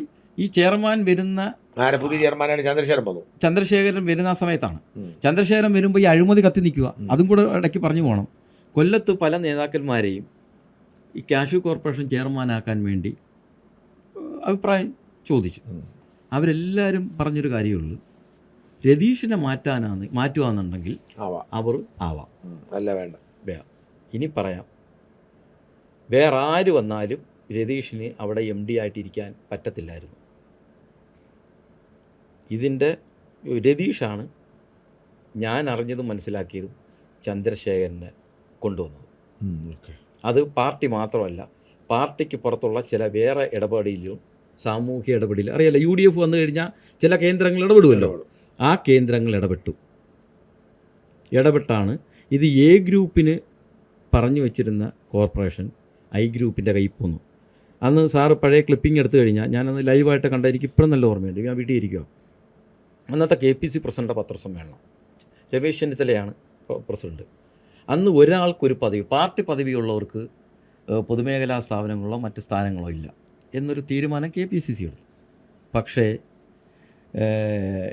ചന്ദ്രശേഖരൻ്റെ പേര് അനൗൺസ് ചെയ്യുന്നത് അദ്ദേഹമാണ്. ചന്ദ്രശേഖരൻ്റെ പേര് അനൗൺസ് ചെയ്തപ്പം പത്രക്കാരിത് ചോദിച്ചവൻ പറഞ്ഞത് INTUCയും കോൺഗ്രസുമായിട്ട് അങ്ങനെയുള്ളൊരു ബന്ധമില്ല എന്ന് അദ്ദേഹം പറഞ്ഞത്. INTUC കോൺഗ്രസിൻ്റെ പോഷക സംഘടനയല്ല. സത്യമാണത്. അങ്ങനെയാണ് അഴിമതി രൂക്ഷമായിട്ട് പുറത്തു വന്ന് അത്രത്തോളം വാർത്താ പ്രാധാന്യം നിൽക്കുന്ന സമയത്താണ് ചന്ദ്രശേഖരൻ ചെയർമാനായിട്ട് വരുന്നത്. ചന്ദ്രശേഖരൻ രതീഷിൻ്റെ അടുത്ത ബന്ധുവാണ്. അളിയനാണ്. അത് ശരി. അതായത് രതീഷിൻ്റെ പെങ്ങൾ അല്ല, ചന്ദ്രശേഖരൻ്റെ മകളെ കെട്ടിയത് രതീഷിൻ്റെ ചേട്ടൻ്റെ മകൻ. ശരി. അന്നേരം ഇതിനിടയ്ക്കെല്ലാം രതീഷ് ഇടയ്ക്കിടയ്ക്ക് പത്രസമ്മേളനം നടത്തും. കാഷ്യൂ കോർപ്പറേഷൻ ഇപ്പോൾ ലാഭവും നഷ്ടമില്ലാത്ത രീതിയിലാണ് പോകുന്നത്. ഉടനെ ലാഭത്തിലാവും. ഓരോ വർഷവും പത്രസമ്മേളനം നടത്തും. അങ്ങനെയാണ് ചന്ദ്രശേഖരൻ ചെയർമാനായിട്ട് വരുന്നത്. ചന്ദ്രശേഖരൻ ചെയർമാനായിട്ട് വന്നപ്പോഴത്തേക്കിന് അഴിമതി രൂക്ഷമായി. പിന്നെ എല്ലാത്തിനകത്തും അഴിമതിയായി. പൂർണ്ണമായിട്ടും അഴിമതിയിലോട്ട് ഈ സ്ഥാപനം മാറി. അതായത് ലൈസൻസായി ലൈസൻസായി. രക്ഷകനായി. അതുമാത്രമല്ല, ഈ ഡയറക്ടർ ബോർഡ് മെമ്പർമാരെന്ന് വെച്ച് കഴിഞ്ഞാൽ ഈ ട്രേഡ് യൂണിയൻ നേതാക്കന്മാരെല്ലാം 10-20 വർഷമായിട്ട് തുടർന്ന് വരുന്നവരാ. അവർ രതീഷിൻ്റെ കൂടെ അതിന് മുന്നേ വന്നവരാണ് ഡയറക്ടർ ബോർഡ് മെമ്പർമാർ. അന്നേരം ഇവരെല്ലാവരും കൂടെ പിന്നെ ഒരു ടീമായെന്ന്. ഈ ടീമായതിൻ്റെ കാര്യം ധനകാര്യ വകുപ്പിൽ ഞാൻ കൊടുത്തൊരു പരാതി അന്വേഷിക്കാൻ ചെന്നപ്പം ടെൻഡർ ഉറപ്പിക്കാൻ ഡയറക്ടർ ബോർഡ് തീരുമാനമെടുത്തു. അതിൻ്റെ മിനിറ്റ്സിൽ ചന്ദ്രശേഖരനും രതീഷും മാത്രമേ ഒപ്പിട്ടിട്ടുള്ളൂ. ബാക്കി ആരും ഒപ്പിട്ടിട്ടില്ല. ഇവർ അത് ഫോട്ടോ കോപ്പി എടുത്തുകൊണ്ട് വന്നു. രണ്ടാമത് പരിശോധിക്കാൻ ചെന്നപ്പോഴത്തേക്കിന് അതിനകത്ത് എല്ലാവരും ഒപ്പിട്ടിട്ടുണ്ട്. ഇതായിരുന്നു കൂട്ടുകച്ചവടം. എന്നിട്ടോ ഇത് ധനകാര്യ വകുപ്പ് അന്വേഷണം നടത്തി, നടപടിയില്ല. അപ്പോഴത്തേക്കിന് അതുവരെ T ബാലകൃഷ്ണനായിരുന്നു വ്യവസായ വകുപ്പ് മരുമകൻ. അദ്ദേഹവും രതീഷുമായിട്ട് ഭയങ്കര അടുപ്പമായിരുന്നു. നമ്മൾ കൊടുക്കുന്ന പരാതിയൊക്കെ ഇന്ന് വരെ പുറത്ത് കണ്ടിട്ടില്ല. അന്നേരം അങ്ങനെ ഞാൻ ഈ പരാതി കൊടുക്കുക, ഇത് എങ്ങും എത്തുന്നില്ല. അന്നേരം ഞാൻ അറിഞ്ഞ് V സോമസുന്ദരൻ IAS എന്നും പറഞ്ഞ് ഒരു ഉദ്യോഗസ്ഥൻ വ്യവസായ വകുപ്പ് സെക്രട്ടറിയായിട്ട്, അഡീഷണൽ ചീഫ് സെക്രട്ടറി വ്യവസായമായിട്ട് ചുമതലയേറ്റെന്ന് ഞാൻ അറിഞ്ഞു. എൻ്റെ അടുത്ത് സെക്രട്ടേറിയറ്റിലെ ഒരു ഉദ്യോഗസ്ഥൻ തന്നെ പറഞ്ഞ് ചെന്ന് കാണാൻ പറഞ്ഞ്, വളരെ നീറ്റാന്ന് പറഞ്ഞു. കാര്യം ഞാൻ ഈ നടക്കുന്നതുകൊണ്ട് കുറേ ഉദ്യോഗസ്ഥന്മാർക്ക് എന്നോട് ഭയങ്കര സ്നേഹമാണ്. ഈ അന്വേഷിക്കാൻ പോകുന്ന ഉദ്യോഗസ്ഥന്മാർ ഈ അഴിമതി കണ്ട് അവർ ഞെട്ടിയിരിക്കുക. അങ്ങനെ ഞാൻ അദ്ദേഹത്തിൻ്റെ ഫോൺ നമ്പർ എനിക്ക് ഇദ്ദേഹം തന്നെ അയച്ചു തന്നു, ഈ പറഞ്ഞ ആൾ തന്നെ അയച്ചു തന്നു. ഞാൻ സാറിനെ വിളിച്ചു. ഒരു വൈകുന്നേരമാണ് വിളിച്ചപ്പോൾ എൻ്റെ അടുത്ത് പറഞ്ഞു പിറ്റേന്ന് രാവിലെ 11 മണിക്ക് ചെല്ലാൻ പറഞ്ഞു. അങ്ങനെ ഞാൻ പരാതിയെല്ലാം തയ്യാറാക്കി പിറ്റേന്ന് ചെന്ന് സാറിൻ്റെ അടുത്ത് കാര്യങ്ങൾ പറഞ്ഞു. അന്നേരം സാറ് ചുമതലയെടുത്തെങ്കിലും സാറിന് ഏകദേശം അറിവുണ്ടായിരുന്നു എന്ന് ഞാൻ മനസ്സിലാക്കി. അതിനൊരു കാരണം ഉണ്ടായിരുന്നു. അത് ഞാൻ പിന്നീട് അറിഞ്ഞതാണ്. ഈ സോമസുന്ദര സാർ എന്ന് പറഞ്ഞു കഴിഞ്ഞാൽ ₹1 അഴിമതിയോ ക്രമവിരുദ്ധമായ ഒരു കാര്യം ചെയ്യത്തില്ല. അത്ര ജെൻറ്റിൽമാനാണ്. AK ആൻ്റണിയുടെ ഏറ്റവും വിശ്വസ്തനായ ഉദ്യോഗസ്ഥനാണ്. അദ്ദേഹം ഡിഫൻസിലൊക്കെ ഇരുന്നിട്ടുണ്ട്. അന്നേരം സാറിനെ കാണാൻ രതീഷ് പൊതുമേഖല MD ചെല്ലുന്നത് അണ്ടിപ്പരിപ്പും പൊതിഞ്ഞുകൊണ്ടായിരുന്നു. അപ്പോഴേ പിടി കിട്ടി. സാറിനത് മനസ്സിലായി കാണും. സാറ് തിരിച്ചു കൊടുത്തു വിട്ട് പേടിച്ചില്ല. അങ്ങനെ ഇരിക്കുമ്പോഴാണ് ഞാൻ ചെല്ലുന്നത്. ഞാൻ സാറിൻ്റെ അടുത്ത് എനിക്ക് കുറച്ച് സമയം തന്നു സാറ്. ഞാൻ എക്സ്പ്ലെയിൻ ചെയ്ത് അതുവരെ കൊടുത്ത പരാതികളും അതിൻ്റെ റിപ്പോർട്ടുകളും എല്ലാം കാണിച്ചു. എന്നിട്ട് സാറിന് ബോധ്യപ്പെട്ടു. സാറ് റിയാബിനെ ചുമതലപ്പെടുത്തി. റിയാബ് എന്ന് പറഞ്ഞാൽ ഈ പൊതുമേഖലാ സ്ഥാപനങ്ങളെ ഓഡിറ്റ് ചെയ്യുന്ന ഒരു ഏജൻസിയാണ്. അതും സാറിൻ്റെ നിയന്ത്രണത്തിലുള്ള. റിയാബിൻ്റെ ചെയർമാൻ സാറാണ്, വ്യവസായ സെക്രട്ടറിയാണ്. അങ്ങനെ റിയാബിനെ ചുമതലപ്പെടുത്തി റിയാബ് അന്വേഷണം നടത്തി. റിയാബ് അന്വേഷണം നടത്താൻ വന്നപ്പോൾ ഇവർ ഭയങ്കരമായിട്ട് പ്രതിരോധിച്ചു. ഉദ്യോഗസ്ഥന്മാരെ പ്രതിരോധിച്ചു. എങ്ങനെ? അവിടെ ഗുണ്ടായിസം സഹകരിച്ചില്ലെന്ന് മാത്രമല്ല, ഗുണ്ടായിസം കാണിച്ചെടുത്തു. അവർക്ക് ഭീഷണിപ്പെടുത്തി. ചെന്ന് ഉദ്യോഗസ്ഥന്മാരൊക്കെ അറിയാമല്ലോ നമുക്ക്, ഈ ഗുണ്ടകളുടെ പൊതു സ്വഭാവം ഉണ്ടല്ലോ. ഗുണ്ടകളൊന്നുമല്ല, അവിടുത്തെ ജീവനക്കാർ. അവരെ കൊണ്ട് ഇവരെ ഭീഷണിപ്പെടുത്തി. പക്ഷേ അവർ അന്വേഷണം നടത്തി. അവർ കൃത്യമായിട്ട് കുറേ എഗ്രിമെൻറ്റ് കണ്ടെത്തിയാണ് ആ റിയാബ് റിപ്പോർട്ടാണ് ഇതിൻ്റെ അഴിമതിയുടെ തീവ്രത, അതിൻ്റെ മോഡസ് ഓപ്പറാൻഡി വരച്ച് കാണിച്ചത് ഞാൻ വെറുതെ പറയുമല്ല, അവർ വരച്ച് കാണിച്ച്. ഈ JMJ ടെൻഡർ ചെയ്ത തോട്ടണ്ടി 52 ഔട്ടേണുള്ള തോട്ടണ്ടി കറങ്ങി ഫാക്ടറിയിൽ തോട്ടണ്ടി എത്തിയപ്പോൾ അത് 44 എന്ന് പറഞ്ഞാൽ ഏകദേശം വിലയുടെ 30-40% മാറി. വിലയും മാറി. ഇത് പരിപ്പ് വിറ്റ് കഴിഞ്ഞാൽ പരിപ്പിനും വില കുറഞ്ഞു. മനസ്സിലായി. മൊത്തത്തിൽ ഇപ്പം നമ്മളിവിടെ 100 കോടിക്ക് തോട്ടണ്ടി മേടിച്ചു കഴിഞ്ഞാൽ ഈ പരിപ്പ് വിൽക്കുന്നത് 125-150 കോടിക്കാണ്. ഈ 100 കോടിയുടെ അഴിമതി ഒന്ന്, പരിപ്പ് വിൽക്കുന്ന 150 കോടിയുടെ അഴിമതി. അതാണ് ഈ കശുവണ്ടി വികസന കോർപ്പറേഷൻ. മറ്റ് സ്ഥലങ്ങളിൽ ഒരുപക്ഷെ അങ്ങനില്ല. മേടിക്കുന്നതിനകത്തോ അല്ലെങ്കിൽ ഏതെങ്കിലും ഒന്ന് വിൽക്കുന്നതിനകത്തേ അഴിമതിയുള്ളൂ. പക്ഷേ ഇവിടെ രണ്ടിടത്തും അഴിമതിയാണ്. മനസ്സിലായി. അങ്ങനെ റിയാബ് കൃത്യമായി ഈ അഴിമതി അവർ റിപ്പോർട്ടിൽ കാണിച്ച്. റിയാബിൻ്റെ അഴിമതി പുറത്തു വന്നപ്പം വ്യവസായ സെക്രട്ടറിക്കെതിരെ ചെയർമാനായ ചന്ദ്രശേഖരൻ 48 ലക്ഷം രൂപ ചെലവാക്കി പത്രത്തിൽ പരസ്യം കൊടുത്തു. 1/2 പേജ് പരസ്യം പത്രങ്ങളിൽ. ചെലവാരുടെ കോർപ്പറേഷൻ 48 ലക്ഷം രൂപ. അന്നേരം ഇത് ഗ്രാറ്റുവിറ്റി കൊടുക്കാൻ സർക്കാർ കൊടുത്ത പൈസയാണ് തൊഴിലാളികൾക്ക്. അതിന് മുമ്പേ ഗ്രാറ്റുവിറ്റി കൊടുക്കാൻ പൈസ കൊടുത്തു. അത് അളിയനും കൂടെ 35 ലക്ഷം രൂപയ്ക്ക് 2 വണ്ടി അങ്ങ് മേടിച്ചു. ചെയർമാൻ അതിനു മുമ്പ് ചെയർമാൻ അംബാസഡർ കാറാണ്. അന്നേരം ഞാൻ അറിഞ്ഞത്, എനിക്ക് അവിടെ നിന്ന് കൃത്യമായിട്ട് റിപ്പോർട്ട് തരും ഓരോരുത്തർ ഉദ്യോഗസ്ഥന്മാർ തന്നെ. അവർ പറഞ്ഞു, ചെയർമാൻ പറഞ്ഞു പുള്ളിക്ക് പുതിയ ഇന്നോവ വേണം. അന്നേരം അളിയൻ ചെയർമാൻ ഇന്നോവയിൽ പോകുമ്പം MD അളിയൻ അംബാസഡറിൽ പോകുന്ന മോശമാണല്ലോ. അല്ല, ഒരു SUVയും കൂടെ മേടിച്ചു, മഹീന്ദ്രയുടെ. അന്ന് പറയുകയും ചെയ്ത് അവിടെ പോർച്ചി കൊണ്ടിട്ട് ഇത് മഹീന്ദ്രയുടെ SUV അന്ന് കേരളത്തിൽ ഇറങ്ങുന്നേ ഉള്ളൂ. ഇറങ്ങിയതിൽ 2ാമത്തെ വണ്ടിയാണ് ഇവർ മേടിച്ചത്. ഫസ്റ്റ് വണ്ടി മേടിച്ചത് അന്ന് ഇന്നസെൻ്റ് ആയിരുന്നു. അന്നേരം പുള്ളി പറഞ്ഞ് എന്നെ അറിഞ്ഞത്, പുള്ളി അവിടെ പരസ്യമായിട്ട് പറഞ്ഞത് ഇന്നസെൻ്റ് ആണ് ആദ്യം മേടിച്ചത്, 2ാമത് നമ്മളാണ് മേടിച്ചത്. അങ്ങനെ ആദ്യം ഗ്രാറ്റുവിറ്റി കൊടുക്കാൻ കൊടുത്ത പൈസയാണ് അങ്ങനെ മേടിച്ചത്. പിന്നീട് കൊടുത്ത പൈസയ്ക്കാണ് ഈ 48 ലക്ഷം രൂപ ചിലവാക്കി പരസ്യം. പരസ്യത്തിലെന്ന് വെച്ച് കഴിഞ്ഞാൽ അതാണ് ഏറ്റവും രസകരമായ കാര്യം. LDF സർക്കാർ കശുവണ്ടി വികസന കോർപ്പറേഷനെ നല്ലതുപോലെ സഹായിച്ചു, ജോലി കൊടുത്തു, മുന്നോട്ട് പോയി. UDF സർക്കാർ വന്നതിന് ശേഷം കശുവണ്ടി വികസന കോർപ്പറേഷൻ്റെ പ്രവർത്തനങ്ങളെ തടസ്സപ്പെടുത്താൻ ഉദ്യോഗസ്ഥ ലോബി ശ്രമിക്കുന്നു. എന്നിട്ട് വ്യവസായ സെക്രട്ടറി ഇന്ന കാര്യങ്ങൾ പ്രശ്നങ്ങളുണ്ടാക്കുന്നു എന്നും പറഞ്ഞ് 1/2 പേജ് പരസ്യം കൊടുത്തു. ഞാൻ തരാം സാറിന്. ഇതൊന്നും കേട്ടുകേൾവില്ലാത്ത കഥയാണ്. അതാണ് ഇവിടെ നടന്ന കാര്യങ്ങളൊക്കെ കേട്ടുകേൾവില്ലാത്ത കാര്യങ്ങളാണ്. അങ്ങനെ 48 ലക്ഷം രൂപ അത് കടത്തിൽ മുങ്ങി. തൊഴിലാളികൾക്ക് ESIയും PF അടയ്ക്കുന്നില്ലെന്നാണ്. ESIയും PF അടയ്ക്കാത്തതുകൊണ്ട് മനസ്സിലായി, മാനേജർമാർ ഒളിവിൽ പോയി. ആ സമയത്താണ് 48 ലക്ഷം. അന്നേരം ഈ പൈസ ചെയർമാൻ്റെ കയ്യിൽ നിന്നും തിരിച്ചു പിടിക്കണമെന്നും പറഞ്ഞ് വ്യവസായ വകുപ്പ് സെക്രട്ടറി ഇറക്കിയപ്പം ആ ഉത്തരവ് കുറച്ച് നാൾ നിലനിന്ന്. അത് കഴിഞ്ഞ് പിന്നെ 1 വർഷം കഴിഞ്ഞപ്പോഴത്തേക്കിന് ഈ പരസ്യം കിട്ടിയ മാധ്യമങ്ങളെ കൊണ്ട് സർക്കാരിൽ പ്രഷറിലെത്തി. എന്നിട്ട് ക്യാബിനറ്റിൽ വെച്ച് ആ തീരുമാനം റദ്ദ് പൈസ കൊടുത്ത പൈസ ഈ പാവപ്പെട്ട തൊഴിലാളികൾക്ക് ഗ്രാറ്റുവിറ്റി കൊടുക്കാനുള്ള പൈസയാണ്. അതാണ് 48 ലക്ഷം രൂപ. അങ്ങനെയും പോയി. ശരി. അങ്ങനെ വ്യവസായ വകുപ്പ് സെക്രട്ടറിയായിട്ട് സോമസുന്ദർ സാർ ഇരിക്കുന്നു. പുള്ളിയെ മാറ്റിയില്ല. മാറ്റിയില്ല. പിണറായി ആയിരുന്നു അപ്പം തന്നെ മാറ്റിയേനെ. അയ്യോ മാറ്റി എന്തൊക്കെ ചെയ്യാൻ പറ്റിയ അതെല്ലാം ചെയ്തേനെ. എന്നിട്ട് ഞാൻ ഇടയ്ക്കൊന്ന് പറയാൻ, ഉമ്മൻചാണ്ടി സാറിന് ഇപ്പം ഞാൻ നേരത്തെ LDFൻ്റെ കാലത്ത് ഒരുപാട് പരാതി കൊടുത്തു. ഒരെണ്ണം മാത്രമേ അന്വേഷണം നടന്നുള്ളൂ. പക്ഷേ ഉമ്മൻചാണ്ടി സാറിൻ്റെ കാലത്ത് കൊടുത്ത പരാതികളിൽ അന്വേഷണം നടന്നു. പലതിലും അന്വേഷണം നടന്നാണ് എനിക്ക് കോടതി പോകാൻ അങ്ങനെയാണ് അവസരം. ഡോക്യുമെൻറ്റ്സായി. അങ്ങനെ വ്യവസായ വകുപ്പ് സെക്രട്ടറി അപ്പോഴത്തേക്കിന് അടുത്ത CNTG റിപ്പോർട്ട് വന്നു. ഇത് നിയമസഭാ സമിതിയിൽ ചെന്ന് അവരും പറഞ്ഞത് അഴിമതിയാണെന്ന്.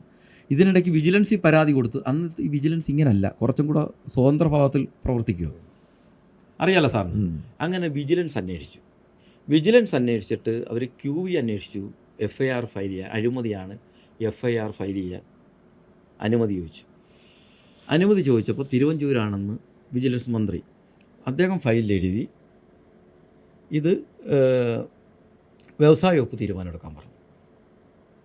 അങ്ങനെ ഫയൽ പെൻഡിങ്. ഇതിലൊക്കെ ഞാൻ നേരത്തെ പറഞ്ഞ രാഷ്ട്രീയ ഇടപെടൽ മാത്രമല്ല, വേറെ ചില ഇടപെടലും വന്നിട്ടുണ്ട്. അത് എനിക്കറിയാം. പറഞ്ഞു. അല്ല വേണ്ട, അത് പറയണ്ട.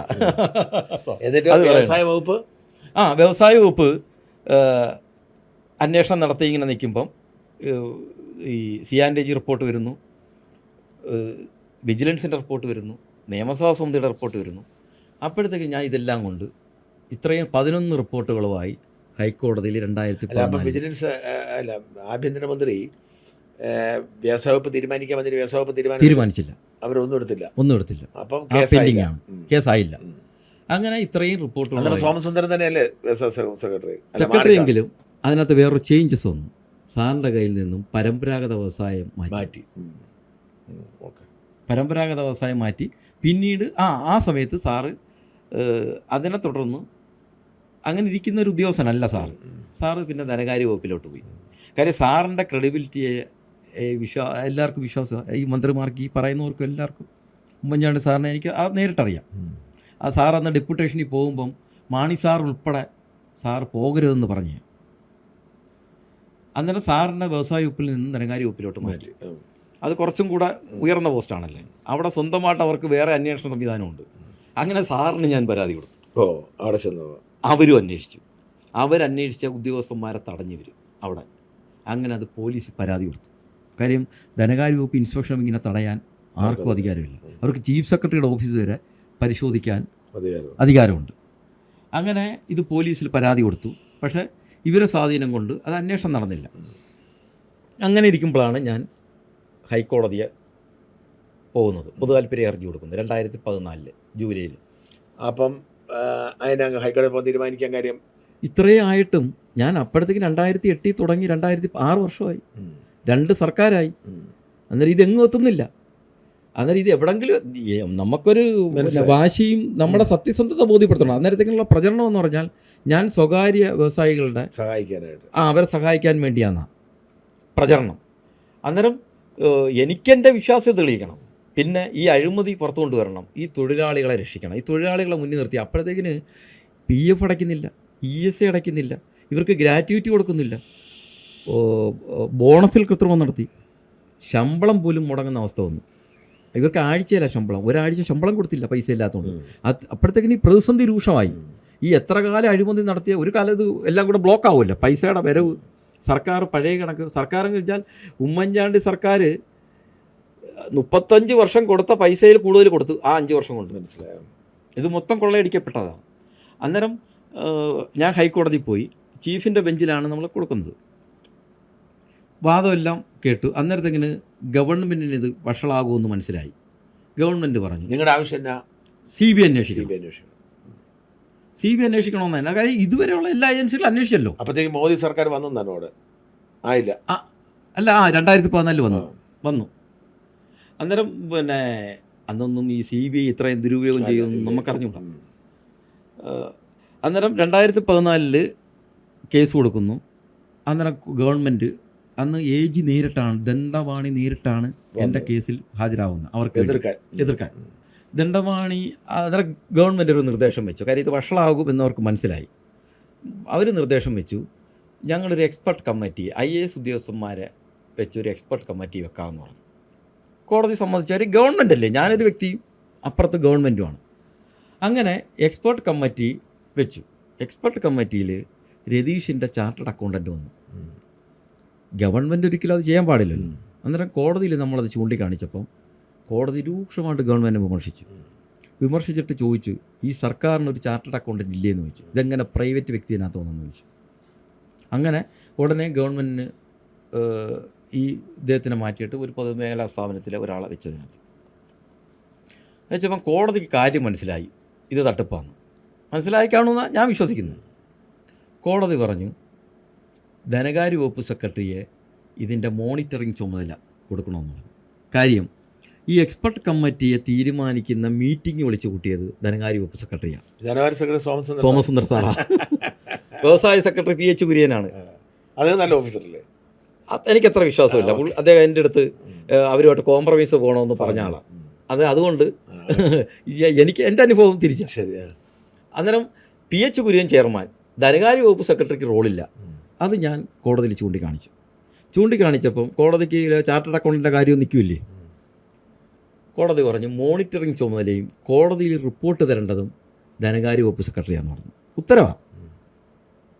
അങ്ങനെ ഉത്തരവ് വന്നു. 2 ആഴ്ച കഴിഞ്ഞപ്പോഴത്തേക്കിന് ധനകാര്യ വകുപ്പ് സെക്രട്ടറി കേന്ദ്രത്തിലേക്ക് ഡെപ്യൂട്ടേഷൻ പോയി, വ്യോമയാന സെക്രട്ടറിയായിട്ട്. സാറ് പിറ്റേ മാസം ചീഫ് സെക്രട്ടറി ആവുക. ഞാൻ ഇപ്പോഴും വിശ്വസിക്കുന്നത് ഈ ഒരു കേസും കൂടെ ഉണ്ടായതുകൊണ്ടാണ് സാർ പോകുന്നത്. അത് ഞാൻ അറിഞ്ഞത് ജോലി ചെയ്യാൻ ബുദ്ധിമുട്ടുണ്ട്. അത് പിന്നീട് നടന്ന കാര്യങ്ങൾ പരിശോധിക്കുമ്പോൾ ശരിയാണത്. അങ്ങനെ സാർ ഡെപ്യൂട്ടേഷന് കേന്ദ്രത്തിലോട്ട് പോയി. പകരം വന്നത് ഡോക്ടർ KM എബ്രഹാം, ധനകാര്യ സെക്രട്ടറി ആയിട്ട് വരുന്നത്. അന്നേരം സാറിനാണല്ലോ പിന്നെ ചുമതല. അങ്ങനെ ആദ്യത്തെ റിപ്പോർട്ട് സാറ് എങ്ങും തൊടാതെ റിപ്പോർട്ടാണ് കോടതിയിൽ കൊടുത്തത്. അതിലവർക്കും പരാതിയില്ല, ആർക്കും പരാതിയില്ല. എനിക്കേ ഉള്ളൂ പരാതി. 2ാമത്തെ റിപ്പോർട്ട് അപ്പോഴത്തേക്കും സാറ് പഠിച്ചു കാണും. 2ാമത്തെ റിപ്പോർട്ട് സാറ് കൊടുത്തത് സീൽഡ് കവറല്ല, AG വഴിയല്ല, നേരിട്ട് രജിസ്ട്രാർക്ക് കൊടുക്കുമായിരുന്നെന്നാണ് ഞാൻ അറിഞ്ഞത്. അത് കോടതി ഓപ്പൺ ചെയ്തു, കോപ്പി എനിക്ക് തന്നു. അത് മാധ്യമങ്ങളിൽ വന്നു. അതിനകത്തായിരുന്നു CBI അന്വേഷണം. ഗവൺമെൻറ് തലത്തിൽ നിന്നൊരു ഉദ്യോഗസ്ഥൻ ആദ്യമായിട്ട് ആവശ്യപ്പെട്ടു, CBI വേണമെന്ന് പറഞ്ഞു. സാർ അതിന് കൃത്യമായിട്ട് എഴുതി, ഇത് വൻ തട്ടിപ്പാണ് നടന്നിരിക്കുന്നത്. ശരി, സാർ ക്ലിയറായിട്ട് എഴുതി, വൻ തട്ടിപ്പാണ് നടന്നിരിക്കുന്നത്. അതുകൊണ്ട് CBI അന്വേഷണം തന്നെ വേണം. ഇത് ഇൻ്റർനാഷണൽ ട്രേഡിംഗ് ആണ്. അതിന് നേരത്തെ സുപ്രീം കോടതിയുടെ ഒരു ഫൈൻഡിങ്സും ഉണ്ട്, അന്താരാഷ്ട്ര ഇടപാട് CBI അന്വേഷിക്കേണ്ടതെന്ന് പറഞ്ഞു. അങ്ങനെ വരുമ്പോഴത്തേക്കിന് ഗവൺമെൻറ്റിന് നിക്കക്കളില്ലാതെ വന്നു. ഗവൺമെൻറ് ഉടനെ, ഇത് ഗവൺമെൻറ്റിന് വഴിയല്ലല്ലോ സാറിൻ്റെ റിപ്പോർട്ട് വരുന്നത്, ഗവൺമെൻറ് ഉടനെ PH കുര്യൻ്റെ റിപ്പോർട്ടുമായിട്ട് കോടതി വന്നു. എന്നിട്ട് ഗവൺമെൻറ് ഒരു സത്യവാങ്മൂലം, എന്നാൽ PH കുര്യനും നിവൃത്തിയില്ലാതെ, ഞാൻ മനസ്സിലാക്കുന്നത് എങ്ങനെയാണ്, നിവൃത്തിയില്ലാതെ അഴിമതി നടന്നു എന്ന് എഴുതി വെക്കേണ്ടി വന്നു. എന്നിട്ട് PH കുര്യൻ വിജിലൻസ് അന്വേഷണം ശുപാർശ ചെയ്തു. ഗവൺമെൻറ്റും വിജിലൻസ് അന്വേഷണം ശുപാർശ ചെയ്തു. അന്നേരം വിജിലൻസ് അന്വേഷണത്തിനെ കോടതിയിൽ ഞാൻ എതിർത്തു. എൻ്റെ അന്നത്തെ അഡ്വക്കേറ്റ് സുധി വാസുദേവനാണ്. അദ്ദേഹം നല്ലതുപോലെ പ്രസൻറ്റ് ചെയ്തു, എതിർത്തു. അന്ന് ചന്ദ്രശേഖരൻ്റെ അഡ്വക്കേറ്റ് ഇപ്പോഴത്തെ ജസ്റ്റിസ് ദേവൻ രാമേന്ദ്രൻ. ശരി. പിന്നെ സുപ്രീം കോടതിയിൽ നിന്നൊരു ശ്രീധരൻ, അവർക്ക് അങ്ങനെയുള്ള വലിയ വക്കീലന്മാരാണ് ഇറങ്ങിയത്. പിന്നെ AG ദണ്ഡപാണി. അന്നേരം ഗവൺമെൻറ് വിജിലൻസ് അന്വേഷണം പറഞ്ഞു. അങ്ങനെ കോടതി ഫൈനലി പറഞ്ഞു ഇത് CBI തന്നെ അന്വേഷിക്കണം. അന്ന് അശോക് ഭൂഷണാണ് ചീഫ് ജസ്റ്റിസ്, രാമചന്ദ്ര മേനോൻ, ഇപ്പോൾ അദ്ദേഹം എനിക്ക് തോന്നുന്നു ഏതോ ഹൈക്കോടതിയിൽ ചീഫ് ജസ്റ്റിസാണ്, രാമചന്ദ്ര മേനോനാണ് സെക്കൻഡ് ജഡ്ജ്. അവർ ഉത്തരവിട്ടു CBI അന്വേഷണം. 2015 സെപ്റ്റംബർ 23 CBI അന്വേഷണം വരുന്നു. അങ്ങനെയാണ് CBI അന്വേഷണത്തിലോട്ട് വരുന്നത്. ഇനി CBI അന്വേഷണത്തിൻ്റെ കുറേ കാര്യങ്ങൾ പറയാനുണ്ട്, അതൊന്നും പുറത്തു വരാത്ത കാര്യങ്ങളാണ്. അങ്ങനെ CBI അന്വേഷണം നടത്തും. അപ്പോൾ ഇവരുടെ പ്രതികരണം അങ്ങനെ ആയിരുന്നു? ഈ സമയത്ത് നിങ്ങളുടെ മേൽ പ്രഷറോ ഭീഷണിയോ ഉണ്ടായോ? ഞാൻ ഇതുവരെയ്ക്കും പുറത്ത് പറയണ്ട എന്ന് പറഞ്ഞ് ആഗ്രഹിച്ച കാര്യങ്ങളായി പറയുന്നത്. ഞാൻ ഇതുവരെയ്ക്കും പറഞ്ഞിട്ടില്ല. എൻ്റെ അടുത്ത സുഹൃത്തുക്കളുടെ പോലും പറയാത്ത കാര്യങ്ങളുണ്ട്. സെപ്റ്റംബർ 23 CBI അന്വേഷണം ഉത്തരവിടുന്നത്. പിറ്റേ ദിവസം എന്നെ ഒരു ചാനൽ ചെല്ലണമെന്ന് പറഞ്ഞു, ബൈറ്റ് എടുക്കാൻ. അങ്ങനെ ഞാൻ ആ ചാനൽ കൊല്ലത്ത് തന്നെ തിരിച്ചിറങ്ങി വരുമ്പം അവിടെ രതീഷ് നിൽപ്പുണ്ട്. എൻ്റെ അടുത്ത് പറഞ്ഞു, ഞാൻ മനോജിനെ കാത്തു നിന്നതാണ്, ഞാൻ അവിടെ വരുന്നതെന്ന് എങ്ങനെ അറിഞ്ഞു പുള്ളി. അതുകൊണ്ട് ഇത്രയും നാൾ അതുവരെ ഉള്ള എനിക്ക് പ്രഷറും എനിക്ക് ഓഫറും പല രീതിയിൽ നടന്നുകൊണ്ടിരിക്കുക. കോടതിയിൽ കേസ് നിൽക്കുമ്പോൾ തന്നെ വലിയ വലിയ ഓഫറുകളാവുന്നത്. അതെന്ന് പറഞ്ഞാൽ കോടികളുടെ ഓഫർ വന്നായിരുന്നു. അങ്ങനെ എൻ്റെ അടുത്ത് പറഞ്ഞ് ഇനിയെങ്കിലും എന്നെ സഹായിക്കണം. അപ്പോൾ മനോജ് ജയിച്ചു, ഞങ്ങൾ അംഗീകരിച്ചു, കേസ് ജയിച്ചു. ഇനി CBIക്ക് മൊഴി കൊടുക്കുമ്പോൾ ഞങ്ങളെ രക്ഷപ്പെടുത്തണം. ഞാൻ പറഞ്ഞു ഞാൻ ഇത്രയും കഷ്ടപ്പെട്ടുകൊണ്ട് ഒരു കേസ് നടത്തിക്കൊണ്ട് വരിക. പുള്ളി എന്നെ വിടത്തില്ല, അങ്ങനെ നിൽക്കുകയാണ്. വേറെ കൈകോട്ടൊന്നുമല്ല, സ്നേഹത്തോടെ ഇങ്ങനെ കവർ ചെയ്ത് നിൽക്കുക. ഒരുപാട് നേരം സംസാരിച്ച് പിരിഞ്ഞ്. അതിനുശേഷം പിന്നെ ഞങ്ങൾ നേരിട്ട് കണ്ടിട്ടില്ല. അങ്ങനെ CBI വന്നു. CBI ഇതിനകത്ത് അവർ ആദ്യം ഒരു പ്രാഥമികമായിട്ട് അന്വേഷണം നടത്താനാണ് തീരുമാനിക്കുന്നത്. അന്നേരം നമ്മൾ വളരെ ഫ്രാങ്കായിട്ടിരിക്കുകയാണ്. ഹൈക്കോടതി ചുമതലപ്പെടുത്തി CBI വരുന്നു. അങ്ങനെ കൊല്ലത്ത് ഒരു ഉദ്യോഗസ്ഥൻ വരുന്നു CBIയുടെ. എന്നെ വിളിപ്പിച്ചു, കാഷ്യൂ കോർപ്പറേഷനിൽ തന്നെ എന്നെ വിളിപ്പിച്ചു. ചെന്ന് കാര്യങ്ങളൊക്കെ പറഞ്ഞപ്പോൾ പുള്ളി ഞാൻ പറയുന്നതൊന്നും അല്ല നോട്ട് ചെയ്യുന്നത്. ഈ CBIക്കൊരു കുഴപ്പമുള്ളത്, നമ്മൾ വിജിലൻസിൽ നമ്മൾ മൊഴി കൊടുത്തു കഴിഞ്ഞാൽ നമ്മൾ സൈൻ ചെയ്ത് കൊടുക്കണം. CBIക്ക് അത് വേണ്ട. അന്നേരം ഞാൻ എന്തെങ്കിലും പറഞ്ഞു കഴിഞ്ഞാൽ പുള്ളി ഉടനെ എതിർക്കുക. നമുക്ക് അത്യാവശ്യം ഇത് നടന്നുകൊണ്ട് നമുക്ക് അറിയാലോ ഓരോ ഉദ്യോഗസ്ഥന്മാരെ കാണുമ്പോൾ. അന്നേരം എനിക്കിത് മനസ്സിലായി, ഇതിനകത്ത് എന്തോ സംതിങ്. അത്യാവശ്യം എനിക്ക് കശുവണ്ടി വികസന കോർപ്പറേഷനിൽ നല്ല ബന്ധം അന്ന് ഇന്നുമൊക്കെ ഉണ്ട്. അവിടെ നടക്കുന്ന കാര്യങ്ങൾ എനിക്ക് അന്നേരം വിവരം തരാം, അല്ലെങ്കിൽ എനിക്ക് പിടിച്ചിരിക്കാക്കത്തില്ലായിരുന്നു. അന്നേരം ഞാൻ അറിഞ്ഞത് ഈ CBIയുടെ ഉദ്യോഗസ്ഥൻ ഇവരുമായിട്ടങ്ങ് യോജിച്ചു. രണ്ടിടത്ത് കൂടിക്കാഴ്ച നടന്നു. കശുവണ്ടി വികസന കോർപ്പറേഷനിലെ ഒരു ഉദ്യോഗസ്ഥൻ്റെ അച്ഛൻ്റെ അമ്മയുടെയോ ആണ്ടിന്, മരിച്ച എത്ര വർഷമായ ആണ്ടിന് ഇദ്ദേഹം പങ്കെടുത്തു. മരണത്തിന് പങ്കെടുക്കുക എന്ന് പറഞ്ഞാൽ കുഴപ്പമില്ല, ആണ്ടിന് പങ്കെടുക്കേണ്ട കാര്യമില്ലല്ലോ. അങ്ങനെ ഞാൻ പരാതി കൊടുത്തു CBIക്ക്. ഞാൻ ഇന്ത്യൻ പ്രസിഡൻറ്റ് മുതൽ താഴോട്ടിഞ്ഞ് കൊടുത്തു. സെൻട്രൽ വിജിലൻസ് കമ്മീഷനും CBI ഡയറക്ടർക്കും എല്ലാം പരാതി കൊടുത്ത കൃത്യമായിട്ട് ഇവരെവിടെ വെച്ച് കണ്ടെന്നൊക്കെ വെച്ചാണ് കൊടുത്തത്. അതിൽ അന്വേഷണം നടന്നു. എന്നെ അവർ ഒന്ന് കണ്ടിരുന്നു. അന്വേഷണം നടന്നിട്ട് പിന്നീട് ഞാൻ അറിഞ്ഞത് ഈ ഉദ്യോഗസ്ഥനെ അന്ന് കൊച്ചിയിലാണ് ജോലി ചെയ്യുന്നത്, ഗുവാഹട്ടിയിലേക്കാണ് ട്രാൻസ്ഫർ ചെയ്തത്. ഗുവാഹട്ടി എന്ന് പറഞ്ഞാൽ അതിനപ്പുറം നേപ്പാളാണ്. ഇന്ത്യയിലെ ഏറ്റവും വലിയ ട്രാൻസ്ഫറാണ് കൊച്ചി ടു ഗുവാഹട്ടി. മലയാളി, പത്തനംതിട്ടക്കാരൻ. അദ്ദേഹത്തിന് ട്രാൻസ്ഫർ ചെയ്തിട്ട് വേറെ അന്വേഷണ ഉദ്യോഗസ്ഥനെ വെച്ചു. അത് SP-യുടെ നേരിട്ടുള്ള നിയന്ത്രണത്തിലാണ് അന്വേഷണം നടന്നത്. അതാണ് 5 വർഷങ്ങൾക്ക് ശേഷം ഈ കുറ്റപത്രം കൊടുക്കുന്നതിലെത്തിയത്. അവർ പക്ഷേ നിങ്ങൾ ഏകദേശം എത്ര രൂപയുടെ അഴിമതിയാണ് ഈ നിഗമനത്തിൽ കണ്ടെത്തിയിരിക്കുന്നത്? നിങ്ങൾ കണ്ടെത്തിയിരിക്കുന്നത് ഞാൻ 500 കോടിക്ക് മുകളിലാണ്. അത്ര നടന്നിട്ടുണ്ടാവാം. പക്ഷേ അന്വേഷണം നടത്തിയിട്ടുള്ള ഈ ധനകാര്യ വകുപ്പിലെയും വ്യവസായ വകുപ്പിലെ ഉദ്യോഗസ്ഥന്മാർ പറയുന്ന 500 അല്ലെന്നാണ്. അത് കൂടുതലുണ്ടോ? അതിന് മേളുണ്ട്. പക്ഷേ CBI 50 കണ്ടെടുത്തുള്ളൂ. CBI 80. അതിനെ അവർ പറയുന്നത് അവർക്ക് 125 കോൺട്രാക്റ്റാണ് ഇതിനകത്ത് ഈ പീരീഡിനകത്തുള്ളത്. പക്ഷേ ഇതിൻ്റെ രേഖകൾ വരെ നശിപ്പിച്ചു. വേറെ എങ്ങും ഇല്ല സാധനം. ഈ രേഖകൾ വരെ നശിപ്പിച്ചു. അതിൻ്റെ കേസുമുണ്ട് ഇവർക്ക്. അതാണ് ഇപ്പോൾ IPC ഫയൽ ചെയ്തിരിക്കുന്നത്. അന്നേരം അവർക്ക് എളുപ്പം കണ്ടെത്താൻ വേണ്ടിയുള്ള അവർ 15%, ഏകദേശം എനിക്ക് തോന്നുന്നു 20-22 എഗ്രിമെൻ്റാണ് അവർ പരിശോധിക്കുന്നത്. അതിൽ നിന്നാണ് ഇത്രയും കോടി കണ്ടെത്തിയത്. ഇത് തോട്ടണ്ടി വാങ്ങിയതിനാണ്. പരിപ്പ് കച്ചവടത്തിൻ്റെത് വേറെ, അത് കടൽ പോലെ അവിടെ കിടപ്പുണ്ട്. അതന്വേഷിച്ചിട്ടില്ല. അവർ ഞാൻ അറിഞ്ഞത് 5 വർഷം എടുത്ത് ഈ 10-20 എണ്ണം അന്വേഷിക്കാൻ. ഇനി എല്ലാം കൂടെ അന്വേഷിച്ചിട്ട് വരുമ്പോഴത്തേക്കിന് 10-30 വർഷം എടുക്കും. പിന്നെ അത് അന്വേഷിച്ചിട്ട് കാര്യമില്ല. കാര്യം അന്വേഷണ സമയത്ത് തന്നെ ഇതിൽ ഒരു പ്രതി മരണമടഞ്ഞു. മുൻ LDFൻ്റെ കാലത്തെ ചെയർമാൻ E കാസിം, അദ്ദേഹം മരണപ്പെടുകയുണ്ടായി. അതുകൊണ്ട് അദ്ദേഹത്തിനെ പ്രതിപ്പട്ടിക ചെയ്യുന്നവർ. ഇപ്പോൾ ആരൊക്കെയാണ് പ്രതികൾ? ഇപ്പോൾ 1-ാം പ്രതി രതീഷ്, 2-ാം പ്രതി ചന്ദ്രശേഖരൻ, 3-ാം പ്രതി ജെയ്മോൻ ജോസഫ് എന്ന കോൺട്രാക്ടർ. എന്നിട്ട് ഇത് എന്നത്തേക്ക് വന്നു? 2015 2020 വന്നു.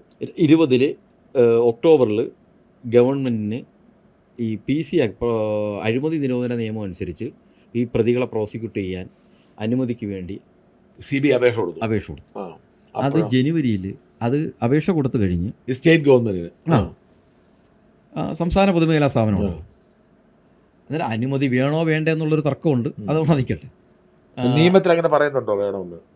അല്ല, അതിനകത്ത് ഒരു 2 പക്ഷമുണ്ട്. ശരി, ആയിക്കോട്ടെ. എന്നിട്ട് അനുമതി അപേക്ഷ കൊടുത്തു. അന്നത്തെ കശുവണ്ടി സെക്രട്ടറിയും കശുവണ്ടി മന്ത്രിയും ആ ഫയൽ കണ്ട മുഴുവൻ ഉദ്യോഗസ്ഥന്മാരും അനുമതിക്ക് എന്നെ ശുപാർശ ചെയ്തത്. അന്ന് പിണറായി മുഖ്യമന്ത്രി ഒന്നാം പിണറായി, കശുവണ്ടി മന്ത്രി മേഴ്സിക്കുട്ടിയമ്മ. അന്നേരം മന്ത്രി വരെ കണ്ട് ഇത് മുഖ്യമന്ത്രി കാണേണ്ട ഫയലേ അല്ല, ഇത് നേരെ CBIക്ക് പോകേണ്ട ഫയലാണ്. പക്ഷേ മന്ത്രി കണ്ടു കഴിഞ്ഞപ്പം ഇത് മുഖ്യമന്ത്രിയുടെ ഓഫീസിൽ എത്തി, വിളിപ്പിച്ചതായിരിക്കും, എത്തി. കാര്യം ഞാൻ അതിൻ്റെ കംപ്ലീറ്റ് വിവരാവകാശ പ്രകാരം ആ ഫയൽ മൂവ്മെൻറ്റ് എടുത്തായിരുന്നു.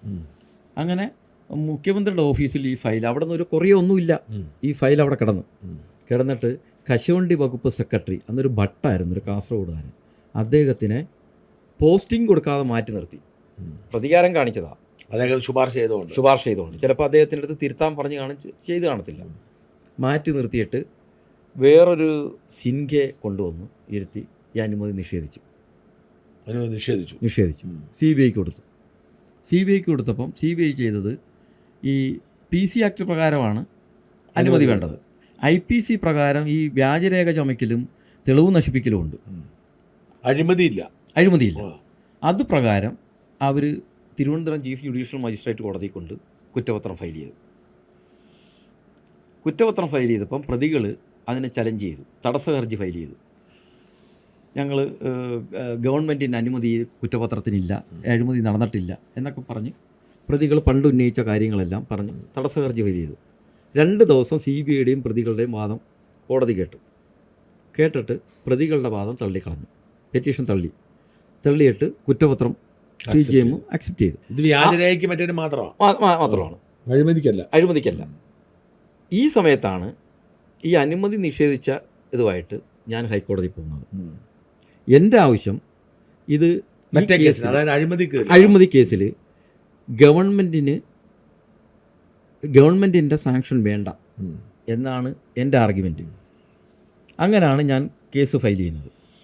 ഫയൽ ചെയ്ത് കഴിഞ്ഞപ്പോഴത്തേക്കിന് പ്രതികൾ CJM കോടതിയിൽ തള്ളി പ്രതികളെ അവിടെ നിന്ന് പുറത്താക്കിയല്ലോ, നിങ്ങൾ CJM കോടതി വന്ന് വിചാരണ നേരിടാൻ പറഞ്ഞു. അവർ നേരെ അതുമായിട്ട് അവിടെ കേസുണ്ട് ഇനി വേണ്ടെന്ന് പറഞ്ഞു. അല്ല, CJM കോടതിയിൽ കുറ്റപത്രം ഫയൽ ചെയ്യില്ലോ എന്നായിരുന്നല്ലോ പ്രതികളുടെ ആവശ്യം. അവരത് വേണ്ടെന്ന് ഹൈക്കോടതി പോയി. അല്ല, അവിടെ തള്ളിയല്ലോ, തള്ളി ഫയൽ സ്വീകരിച്ചു, പ്രതികൾക്ക് സമൻസ് വഹിച്ചു കോടതി. അന്നേരം അതിനെതിരെ ഇത് നിലനിൽക്കത്തില്ല എന്നും പറഞ്ഞ് ഇവർ ഹൈക്കോടതി വന്നു, അവരുടെ കുറ്റപത്രം റദ്ദ് ചെയ്യണമെന്നും പറഞ്ഞു. അന്നേരം ഇത് രണ്ടും കൂടെ കോടതി ഒരുമിച്ചാണ് കേൾക്കുന്നത്. ഒന്ന്, അതായത് CBI സമർപ്പിച്ച IPC കേസുകളെ അന്വേഷണം വേണമെന്ന് അവർ വന്നു. അന്വേഷണമല്ല, കുറ്റപത്രം അവർ പോകുന്നു. നിങ്ങൾ സർക്കാരിന് അനുമതി വേണ്ട, ആവശ്യമില്ല, കോടതി ഉത്തരവിടണമെന്നും പറഞ്ഞാണ് ഞാൻ പോകുന്നത്. ഈ 2 കേസും കൂടെ ഒരുമിച്ച് 4 ജഡ്ജിമാരെ ബെഞ്ചിൽ ഇത് വന്നു. 56 അവധി വെച്ചു, ഏകദേശം 4 വർഷം. അതുവരെ ഒന്നും നടന്നില്ല. ഇത് ഞാൻ ഫയൽ ചെയ്ത് കഴിഞ്ഞാണ് ഇവർ വരുന്നത്, കുറച്ച് നാൾ കഴിഞ്ഞ്. നേരത്തേക്ക് 2 കൂടെ ഒരുമിച്ച് കേൾക്കാം എന്നായി കോടതി. അവസാനം കൗസർ ഇടപ്പകത്ത് ആണ് കേസ് കേൾക്കുന്നത്. കേട്ട് വിധി പ്രസ്താവിച്ചു, എനിക്ക് അനുമതി വേണം, സർക്കാരിൻ്റെ അനുമതി വേണം എന്ന് ഹൈക്കോടതി തീരുമാനമെടുത്തു, ഉത്തരവുണ്ട്. അതേപോലെ അവർ IPC പ്രകാരം വിചാരണ നേരിടണം. പക്ഷേ എൻ്റെ കേസിൽ വേറൊന്നും കൂടെ പറഞ്ഞു, പ്രോസിക്യൂഷൻ അനുമതി നിഷേധിച്ചത് തെറ്റാണ്, ഇതിൽ ക്ലിയറായിട്ട് അഴിമതി നടന്നിട്ടുണ്ട് എന്നുവെച്ചാൽ CBI അപ്പോഴത്തേന് എൻ്റെ എതിർകക്ഷിയായിരുന്നു. CBI ഞാൻ കക്ഷി ചേർത്തു. CBI കൊടുത്ത ഡോക്യുമെൻ്റ് കോടതി പരിശോധിച്ചപ്പം അഴിമതി നടന്നിട്ടുണ്ട്. അതുകൊണ്ട് പ്രോസിക്യൂഷൻ കൊടുക്കുന്ന കാര്യം ഗവൺമെൻറ് പരിഗണിക്കണം, ഇത് അഴിമതി നടന്നിട്ടുണ്ട് എന്ന് പറഞ്ഞു. അത് കഴിഞ്ഞ് അന്നേരത്തേക്കിന് സ്റ്റേറ്റിന് മടക്കിയല്ലോ, 3 മാസത്തെ അവധിയും കൊടുത്തു, സ്റ്റേറ്റിന് തിരിച്ച് ഫയൽ മടക്കി. അപ്പോഴത്തേക്കിന് ഇവർ ഹൈക്കോടതിയിൽ ഇവരെ കേസ് തള്ളിയല്ലോ, IPC പ്രകാരമുള്ള തള്ളി. ഇവർ നേരെ സുപ്രീം കോടതി. ഞാൻ സുപ്രീം കോടതിയിൽ കേവിയേറ്റ് ഫയൽ ചെയ്തിരുന്നു. എനിക്കറിയാമല്ലോ ഇനിയിപ്പോൾ ഇവർക്ക് അവിടെ ആശ്രയമുള്ളൂ. കേവിയേറ്റ് ഫയൽ ചെയ്തു, എന്നെയും കൂടെ കോടതിക്ക് കേൾക്കേണ്ടി വന്നു ഫയലിൽ സ്വീകരിക്കുന്നതിന്. അന്നേരം നമ്മൾ തെളിവുകൾ ഹാജരാക്കിയപ്പോൾ കോടതി പറഞ്ഞു, നിങ്ങൾക്ക് ഇത് അഴിമതി നടന്നിട്ടുണ്ട്, അതുകൊണ്ട് നിങ്ങൾ വിചാരണ നേരിടണം എന്നും പറഞ്ഞ് ഈ കേസ് അവിടെ ക്ലോസ് ചെയ്തു. IPC കേസ് കംപ്ലീറ്റ് വഴിയും തീർന്നു. അത് ക്ലിയറാണ്. അത് തിരുവനന്തപുരം CJM കോടതിയിൽ ഇപ്പം നിൽക്കുകയാണ്. നടക്കുന്നില്ല, അവർക്ക് സമൻസ് കൊടുത്തിട്ടുണ്ട്. ഈ ഹൈക്കോടതിയിൽ ഈ കേസ് പെൻഡിങ് ആയതുകൊണ്ട് മേൽക്കോടതിയിൽ ഇതിപ്പോൾ ഹൈക്കോടതി ഒരു തീരുമാനം, 2 കേസാണെങ്കിലും കണക്റ്റഡ് ആണല്ലോ. ഇതിപ്പം PC ആക്ട് പ്രകാരമാണെങ്കിൽ ഈ കേസ് നേരെ CBI കോടതിക്കാണ് പോകേണ്ടത്. അന്നേരം ഇത് രണ്ടും കൂടെ CBI കോടതി പോകും. ഓക്കെ. അതുകൊണ്ട് ഈ പ്രതികൾ തന്നെ ആയിരിക്കും അവിടെ ആവശ്യപ്പെട്ടത്. ഈ കണക്റ്റഡ് ഈ നമുക്കറിയില്ല, കീഴ്ക്കോടതിയിൽ എപ്പോഴും ഉയർന്ന കോടതിയിൽ ഒരു കേസ് സമാന കേസുണ്ടെങ്കിൽ അവരെപ്പോഴേ അങ്ങനെ 3 മാസം കഴിഞ്ഞിട്ട് 3 മാസം കഴിഞ്ഞിട്ടും ഇവർ ഒരു തീരുമാനമെടുത്തില്ല. ഞാൻ ഈ 3 മാസം വെച്ച് കണ്ടംപ്റ്റ് കൊടുത്തു, കോടതിയിൽ കൊടുത്തു. കണ്ടംപ്റ്റ് കൊടുത്തപ്പം ഈ കണ്ടംപ്റ്റ് പെറ്റീഷൻ ആ ബെഞ്ചിൽ നിന്ന് മാറി ഈ ജസ്റ്റിസ് ബദറുദ്ദീൻ്റെ ബെഞ്ചിൽ വരുന്നു. അന്നേരം ആദ്യത്തെ രൂക്ഷ വിമർശനം അവിടെ നിൽക്കുകയാണ്, മറ്റേ കൗസറോടൊപ്പത്തിൻ്റെ. കണ്ടംപ്റ്റ് വന്നപ്പോഴത്തേക്കിന് ഇവർ ഉടനെ വ്യവസായ സെക്രട്ടറിയെ പുള്ളി നേരിട്ട് വിളിപ്പിച്ചു കോടതിയിൽ, ഓൺലൈനായിട്ട്, ഹൈക്കോടതി. അന്നേരം ഞാനത് കണ്ടുകൊണ്ടിരിക്കുകയാണ്. വ്യവസായ വകുപ്പ് സെക്രട്ടറി പറഞ്ഞു, കോടതി ഉത്തരവ് ഞങ്ങൾ പാലിക്കാം, ഒരാഴ്ച ഈ അന്ന് എനിക്ക് തിങ്കളാഴ്ചയാണെന്ന് തോന്നുന്നു, വെള്ളിയാഴ്ചയ്ക്കോ എല്ലാം ഏകദേശം ഡ്രാഫ്റ്റ് ആയിരിക്കുകയാണ്, ഇനി ഉത്തരവ് ഇറക്കിയാൽ മതി, വെള്ളിയാഴ്ചയ്ക്കോ ഉത്തരവ് ഇറങ്ങുമെന്നാണ്. കോടതി ഉത്തരവ് പാലിക്കാമെന്നാണ് പറഞ്ഞത്, ഓൺലൈനിൽ ഒന്ന്. അന്നേരം വെള്ളിയാഴ്ച ആയപ്പം വീണ്ടും ഡിനേ ചെയ്തുകൊണ്ട് തന്നെ ഉത്തരവ്. ഈ പ്രോസിക്യൂഷൻ സാങ്ഷൻ ആദ്യം നിഷേധിച്ച കാര്യം, അതിനകത്തൊരു പ്രത്യേകതയുണ്ട്. ഈ പ്രതികൾ 2014 ആദ്യത്തെ കേസിൽ CBI അന്വേഷണം പരിഗണിക്കുന്ന കേസിൽ പറഞ്ഞ ഗ്രൗണ്ട് വെച്ചാണ് ഈ സർക്കാർ, അതേ ഗ്രൗണ്ട് എടുത്താണ് സർക്കാർ ഈ പ്രോസിക്യൂഷൻ സാങ്ഷൻ നിഷേധിക്കുന്നത്. ഈ പ്രതികളുടെ ഗ്രൗണ്ടാണ് സർക്കാർ ഉപയോഗിക്കുന്നത്. രണ്ടാമതും ഇത് തന്നെ പറഞ്ഞു. അതാണ് കോടതി രണ്ടാമതും രൂക്ഷമായിട്ട് മുഹമ്മദ് ഹനീഷിനെ വ്യവസായ സെക്രട്ടറി വിമർശിച്ചു. വളരെ രൂക്ഷമായിട്ട് തന്നെ വിമർശിച്ചത്. ഉദ്യോഗസ്ഥന് അച്ചടക്കമില്ല എന്നൊക്കെ ആണ് പറഞ്ഞത്. അത് കഴിഞ്ഞപ്പം ഈ കോടതി ഓപ്പൺ കോർട്ട് ചെയ്ത് പറഞ്ഞപ്പം ഗവൺമെൻറ് വക്കീലെന്ന് വെച്ചാൽ മുഹമ്മദ് ഹനീഷിന് വേണ്ടി ഹാജരായ വക്കീൽ എണീറ്റ് എന്ന് പറഞ്ഞു, ഞങ്ങൾക്കൊരു അബദ്ധം പറ്റിപ്പോയതാണ്, ഒരവസരവും കൂടെ ഞങ്ങൾക്ക് തരണം, ഞങ്ങളിത് പുനഃപരിശോധിക്കാമെന്ന് പറഞ്ഞു. ഈ ഉത്തരവ് എന്നാൽ രണ്ടാമത്തെ ഉത്തരവാണ് പുനഃപരിശോധിക്കാൻ പോകുന്നത്. അങ്ങനെ കോടതി 1 മാസം കൂടെ സമയം കൊടുത്തു. 1 മാസം കഴിഞ്ഞപ്പോൾ വീണ്ടും സമയം നീട്ടി ചോദിച്ചു, 2 ആഴ്ച വീണ്ടും കൊടുത്തു. അത് കഴിഞ്ഞപ്പോഴാണ് കഴിഞ്ഞ 28-ന് വീണ്ടും ഉത്തരവ് ഇറക്കിയത്, പ്രോസിക്യൂഷൻ സാങ്ഷൻ ഇല്ല. അതിലും പറഞ്ഞിരിക്കുന്നത് ഈ പഴയ കാര്യങ്ങൾ തന്നെ. 3-ാം തവണയും പ്രോസിക്യൂഷൻ സാങ്ഷൻ നിഷേധിച്ചു. 3-ാം തവണയും നിഷേധിച്ചു. അതിനെയാണ് കോടതി രൂക്ഷമായ ഭാഷയിൽ, നിങ്ങൾ വീണ്ടും കോടതി പോയി? അല്ല, കോടതിയിൽ കേസ് പെൻഡിങ്. അന്നേരം കോടതി ചോദിച്ചു, നിങ്ങൾക്ക് ഈ കണ്ടംപ്റ്റ് കോർട്ട് നിങ്ങൾ മുന്നോട്ട് കൊണ്ടുപോകണമെന്ന് ചോദിച്ചു. കോടതി ഞങ്ങൾ പറയും കൊണ്ടുപോകുമെന്ന് പറഞ്ഞു. അങ്ങനെ IA ഫയൽ ചെയ്യാൻ പറഞ്ഞു. IA ഫയൽ ചെയ്ത് ആ ഉത്തരവിനെ നമ്മൾ ചലഞ്ച് ചെയ്യണമല്ലോ, 3-ാമത്തെ ഉത്തരവിനെ ചലഞ്ച് ചെയ്ത സമയത്താണ്, ചലഞ്ച് ചെയ്തു, ഫയൽ ചെയ്തു. നമ്മൾ ഈ 28-ാം തീയതി 29-ാം തീയതി കോടതി പരിഗണിക്കുന്നു. അന്ന് വ്യാഴോ വെള്ളിയോ തിങ്കളാഴ്ച തന്നെ നമ്മൾ IA ഫയൽ ചെയ്തു. അത് കഴിഞ്ഞ് 2 ആഴ്ച കഴിഞ്ഞാൽ കോടതി വരുന്നത്. ഇപ്പം കേസ് വന്നപ്പം ഗവൺമെൻറ് വീണ്ടും സമയം ചോദിച്ചു. ഗവൺമെൻറ് അല്ല, മുഹമ്മദ് ഹനീഷ് വ്യവസായ സെക്രട്ടറി. അപ്പോഴാണ് ഈ പരാമർശം വരുന്നത്. അപ്പോൾ എന്താ പറഞ്ഞ കോടതി? കോടതി പറഞ്ഞത് അഴിമതി നടന്നു എന്നുള്ളത് നിങ്ങൾക്ക് തർക്കമില്ല, ആർക്കും തർക്കമില്ല, തെളിവ് ഉണ്ട്. ഇടതുപക്ഷ സർക്കാർ അഴിമതിക്കാരെ സംരക്ഷിക്കും എന്ന് വിശ്വാസം നേരത്തെ ഇല്ലായിരുന്നു, നേരത്തെ അങ്ങനെ ചെയ്യാറില്ലായിരുന്നു. പക്ഷേ അതിന് ജനങ്ങളുടെ മനസ്സിലുള്ളതിന് ഘടകവിരുദ്ധമായിട്ടാണ് ഇപ്പം ഈ കേസിൽ തീരുമാനം ഉണ്ടായിരിക്കുന്നത്. ഇത് ഞാൻ ഈ കേസിൻ്റെ വിധിയിലും വേറൊരു കേസിൻ്റെ വിധിയിലും ഞാനിത് കോട്ട് ചെയ്യുമെന്ന് ഓപ്പൺ കോർട്ടിൽ ജഡ്ജി പറഞ്ഞു. എന്താ ഉത്തരവ്? എന്നാ അവസാനം? അല്ല, ഉത്തരവ് ഇപ്പോൾ ഒരാഴ്ചത്തേക്ക് മാറ്റിയോ, ഇപ്പോൾ നാളെ കേസുണ്ട്, അത് മാത്രമേ ഉള്ളൂ. ഇപ്പോൾ ഇവർ ഒരാഴ്ച സമയം ചോദിച്ചു. കോടതി ഇപ്പം നാളെ ഇവർക്ക് എൻ്റെ കൗണ്ടറിനെ ഇവർക്ക് ഫയൽ ചെയ്യാം, എൻ്റെ IAക്ക് കൗണ്ടർ തരണമല്ലോ, ആ കൗണ്ടറിന് അവർ ഒരാഴ്ച ചോദിക്കുന്നു. അതിപ്പോൾ നാളെ തീരും, നാളെ കോടതിയിൽ കേസുണ്ട്. അന്നേരം ബാക്കി കാര്യങ്ങൾ ഇനി നാളെയാണ് നടക്കാൻ പോകുന്നത്. ചൊവ്വാഴ്ചയാണ് 25-ാം തീയതി, നാളെയാണ് കേസ് നടക്കുന്നത്. അങ്ങനെ ഇപ്പോൾ അവിടെ എത്തി നിൽക്കുകയാണ്. കോടതിയുടെ രൂക്ഷമായ വിമർശന വാക്കാലാണ് ഉണ്ടായത്. അതായത് ഇപ്പോഴും ചുരുക്കി പറഞ്ഞാൽ പിണറായി വിജയന് സ്വന്തം പാർട്ടിക്കാരെക്കാൾ കൂടുതൽ സ്നേഹവും വാത്സല്യവും ചന്ദ്രശേഖരനുള്ളതാണ്. അത് പരസ്യമായ രഹസ്യ. കോൺഗ്രസിൻ്റെ നേതാക്കന്മാർ മുകളറ്റം മുതൽ താഴെ അറ്റം വരെ നേതാക്കന്മാരും പ്രവർത്തകരും എല്ലാവരും പറയുന്നുണ്ട്. എന്നാ അതിൻ്റെ കാരണം?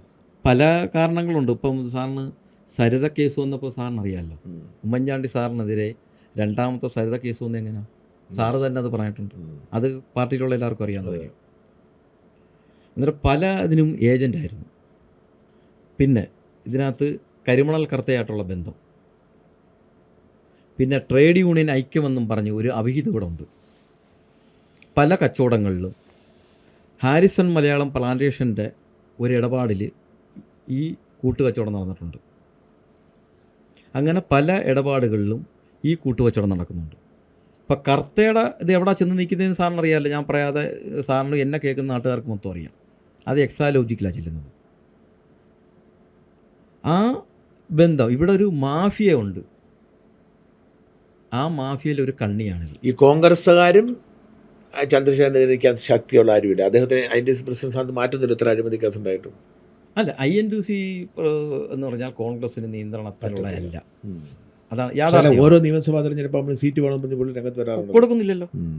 തവണ കൊടുക്കാൻ സാധ്യത ഉണ്ടോ? കൊടുക്കാൻ പറ്റുമോ? അങ്ങനെ കൊടുക്കാൻ പറ്റുമോ സാറേ? ഇവിടുത്തെ അല്ല, അങ്ങനൊരു കാര്യമൊന്നും എൻ്റെ പാർട്ടി ചെയ്യത്തില്ല എന്ന് വിശ്വസിക്കുന്നു. എന്ന് വിശ്വസിക്കും. എനിക്കത് ഉറപ്പാണത്. ചെയ്യത്തില്ല. കാര്യം കൊല്ലമാണ്. കശുവണ്ടി തൊഴിലാളികൾ അവിടെ വോട്ടർമാരാണ്. തൊഴിലാളികൾ പൊതുവെ നിങ്ങൾക്കൊപ്പമാണോ? തൊഴിലാളികൾ ഞാൻ ഈ 10 വർഷം പിണറായി സർക്കാരിനെതിരെ 3 സമരം നടത്തിയിട്ടുണ്ട്. ഈ സർക്കാരിനെതിരെ. അത് ഒന്ന് കളക്ട്രേറ്റ് മാർച്ച്, ഞാൻ ഒറ്റയ്ക്ക് തൊഴിലാളികളെയും കൊണ്ട് 10,000 തൊഴിലാളികളുമായിട്ട് കളക്ട്രേറ്റ് മാർച്ച് നടത്തി. ഇപ്പം കശുവണ്ടി മേഖലയിൽ കൂലി പുതുക്കാൻ കാരണം എൻ്റെ സമരമാണ്, എൻ്റെ നേതൃത്വത്തിൽ നിങ്ങൾ INTC ആണോ? ഞാൻ സമരം നടത്തുന്നത് INTCയുടെ ബാനറിലല്ല. കാര്യം INTCയുടെ ബാനർ ഉപയോഗിക്കാൻ അനുവാദമില്ല. നമുക്കിപ്പോൾ തൊഴിലാളികളുടെ കാര്യം നോക്കുന്നതിന് ഒരു ബാനർ വേണമെന്നില്ല, ആത്മാർത്ഥത മാത്രം മതി. അവർ സമരം ഞാൻ സമരം നടത്തുന്നു, അല്ലെങ്കിൽ അവർ സമരം നടത്തും, ഞാൻ പിന്തുണയ്ക്കും, അവരെന്നോടൊപ്പം നിൽക്കും. ഈ 3 തവണയും. അതിനകത്ത് ഏറ്റവും പ്രത്യേകത, ഇപ്പം അന്തരിച്ച ശൂരനാട് രാജശേഖരൻ, ഞാനിപ്പോൾ 2022 ഒരു സമരം നടത്തി. അതൊരു 14 ദിവസം നീണ്ടു നിന്നു. സമരത്തിൻ്റെ ചർച്ചയ്ക്ക് കശുവണ്ടി വികസന കോർപ്പറേഷൻ ചെയർമാൻ വന്ന് വിളിക്കുന്നത് സമരപ്പന്തലിലാണ്. അന്നേരം ശൂരനാട് രാജശേഖരൻ സംസാരിച്ചുകൊണ്ട് നിൽക്കുക സമരത്തിൽ. അദ്ദേഹം സംസാരിച്ചുകൊണ്ടിരിക്കുക. ആ ദിവസത്തെ സമരത്തിൻ്റെ സമാപനം. അന്നേരം ചർച്ചയ്ക്ക് വിളിച്ച് എൻ്റെ ഒരു കണ്ടീഷൻ ഉണ്ടായിരുന്നു. സമരം ചെയ്യുന്നത് എൻ്റെ നേതൃത്വത്തിലാണ്, എതിർക്കുന്നത് മറ്റേ കുത്തക ട്രേഡ് യൂണിയൻകാരാണ്, അവിടുത്തെ ഡയറക്ടർ ബോർഡ് മെമ്പർമാരും അവരൊക്കെ. അവരുമായിട്ടുള്ള ചർച്ചയ്ക്ക് ഞാനില്ല. സമരം ചെയ്യുന്നവരുമായിട്ടാണ് മാനേജ്മെൻറ്റ് ചർച്ച നടത്തേണ്ടത്. അങ്ങനെ അവർ അന്ന് സമരപ്പന്തലിൽ വന്ന് ചർച്ചയ്ക്ക് വിളിച്ചു. ചെയർമാൻ നേരിട്ട് വന്നാണ് വിളിക്കുന്നത്. വിളിച്ചു. 1 മണിക്കൂർ കഴിഞ്ഞ് ചർച്ച നടന്നു. കാഷ്യൂ കോർപ്പറേഷനിൽ വെച്ച് തന്നെ ചർച്ച നടത്തി. 5 ആവശ്യങ്ങളാണ് ഉന്നയിച്ചത്. ഒന്ന്, തൊഴിലാളികളുടെ കൂലി പുതുക്കി നിശ്ചയിക്കണം. അന്നേരത്തേക്കിന് 7 വർഷം കഴിഞ്ഞ്. ഒരു കൂലി പുതുക്കുന്നത് 3 വർഷവും, 2 കൂലിയും പുതുക്കി നിശ്ചയിക്കേണ്ട സമയം കഴിഞ്ഞു. അങ്ങനെ അത് ഈ സമരം തുടങ്ങി 4 അന്ന് ഗവൺമെൻറ് അതിന് കമ്മിറ്റി വെച്ചു. പിന്നെ ഈ തൂക്കുന്നത് ഇലക്ട്രിക് ത്രാസിൽ തൂക്കണം. അങ്ങനെ തുടങ്ങി 5 ആവശ്യങ്ങൾ അംഗീകരിച്ചു. അവർ 1 വർഷത്തിനകം വെച്ച് അത് നടപ്പാക്കുകയും ചെയ്തു. അന്ന് രാത്രി എന്നെ ശൂരനാട് രാജശേഖരൻ അദ്ദേഹം വിളിച്ചിട്ട് പറഞ്ഞൊരു വാക്കുണ്ട്. പിണറായി വിജയൻ്റെ ഭരണത്തിൽ നീ ഉന്നയിച്ച ആവശ്യങ്ങളെല്ലാം നേടിയൊരു സമരം വിജയിച്ചിരിക്കുക, നീ തന്നെ നേതാവ്, നിന്നെ സമ്മതിച്ചെന്നിരിക്കുന്നു എന്ന്. അത് എനിക്ക് വലിയൊരു അംഗീകാരമായിട്ടാണ് തോന്നിയത്. അല്ല, എന്നിട്ട് ഇപ്പോഴത്തെ അവസ്ഥ എന്ന് പറഞ്ഞാൽ നിങ്ങൾ ഇപ്പോൾ ഇവർ പ്രഷർ വല്ലതും ചെയ്യാറുണ്ടോ? അതിന് ശേഷം പിന്നെ വിളിച്ചിട്ടും കൊണ്ട് പിന്നെ അങ്ങനെയുള്ളൊരു അവർക്ക് ആത്മവിശ്വാസമാണ് ഇപ്പോഴും? അതോ അതിനെ പറ്റി എനിക്ക് അറിഞ്ഞൂടാ. അവർ എല്ലാ വഴിയും നോക്കി.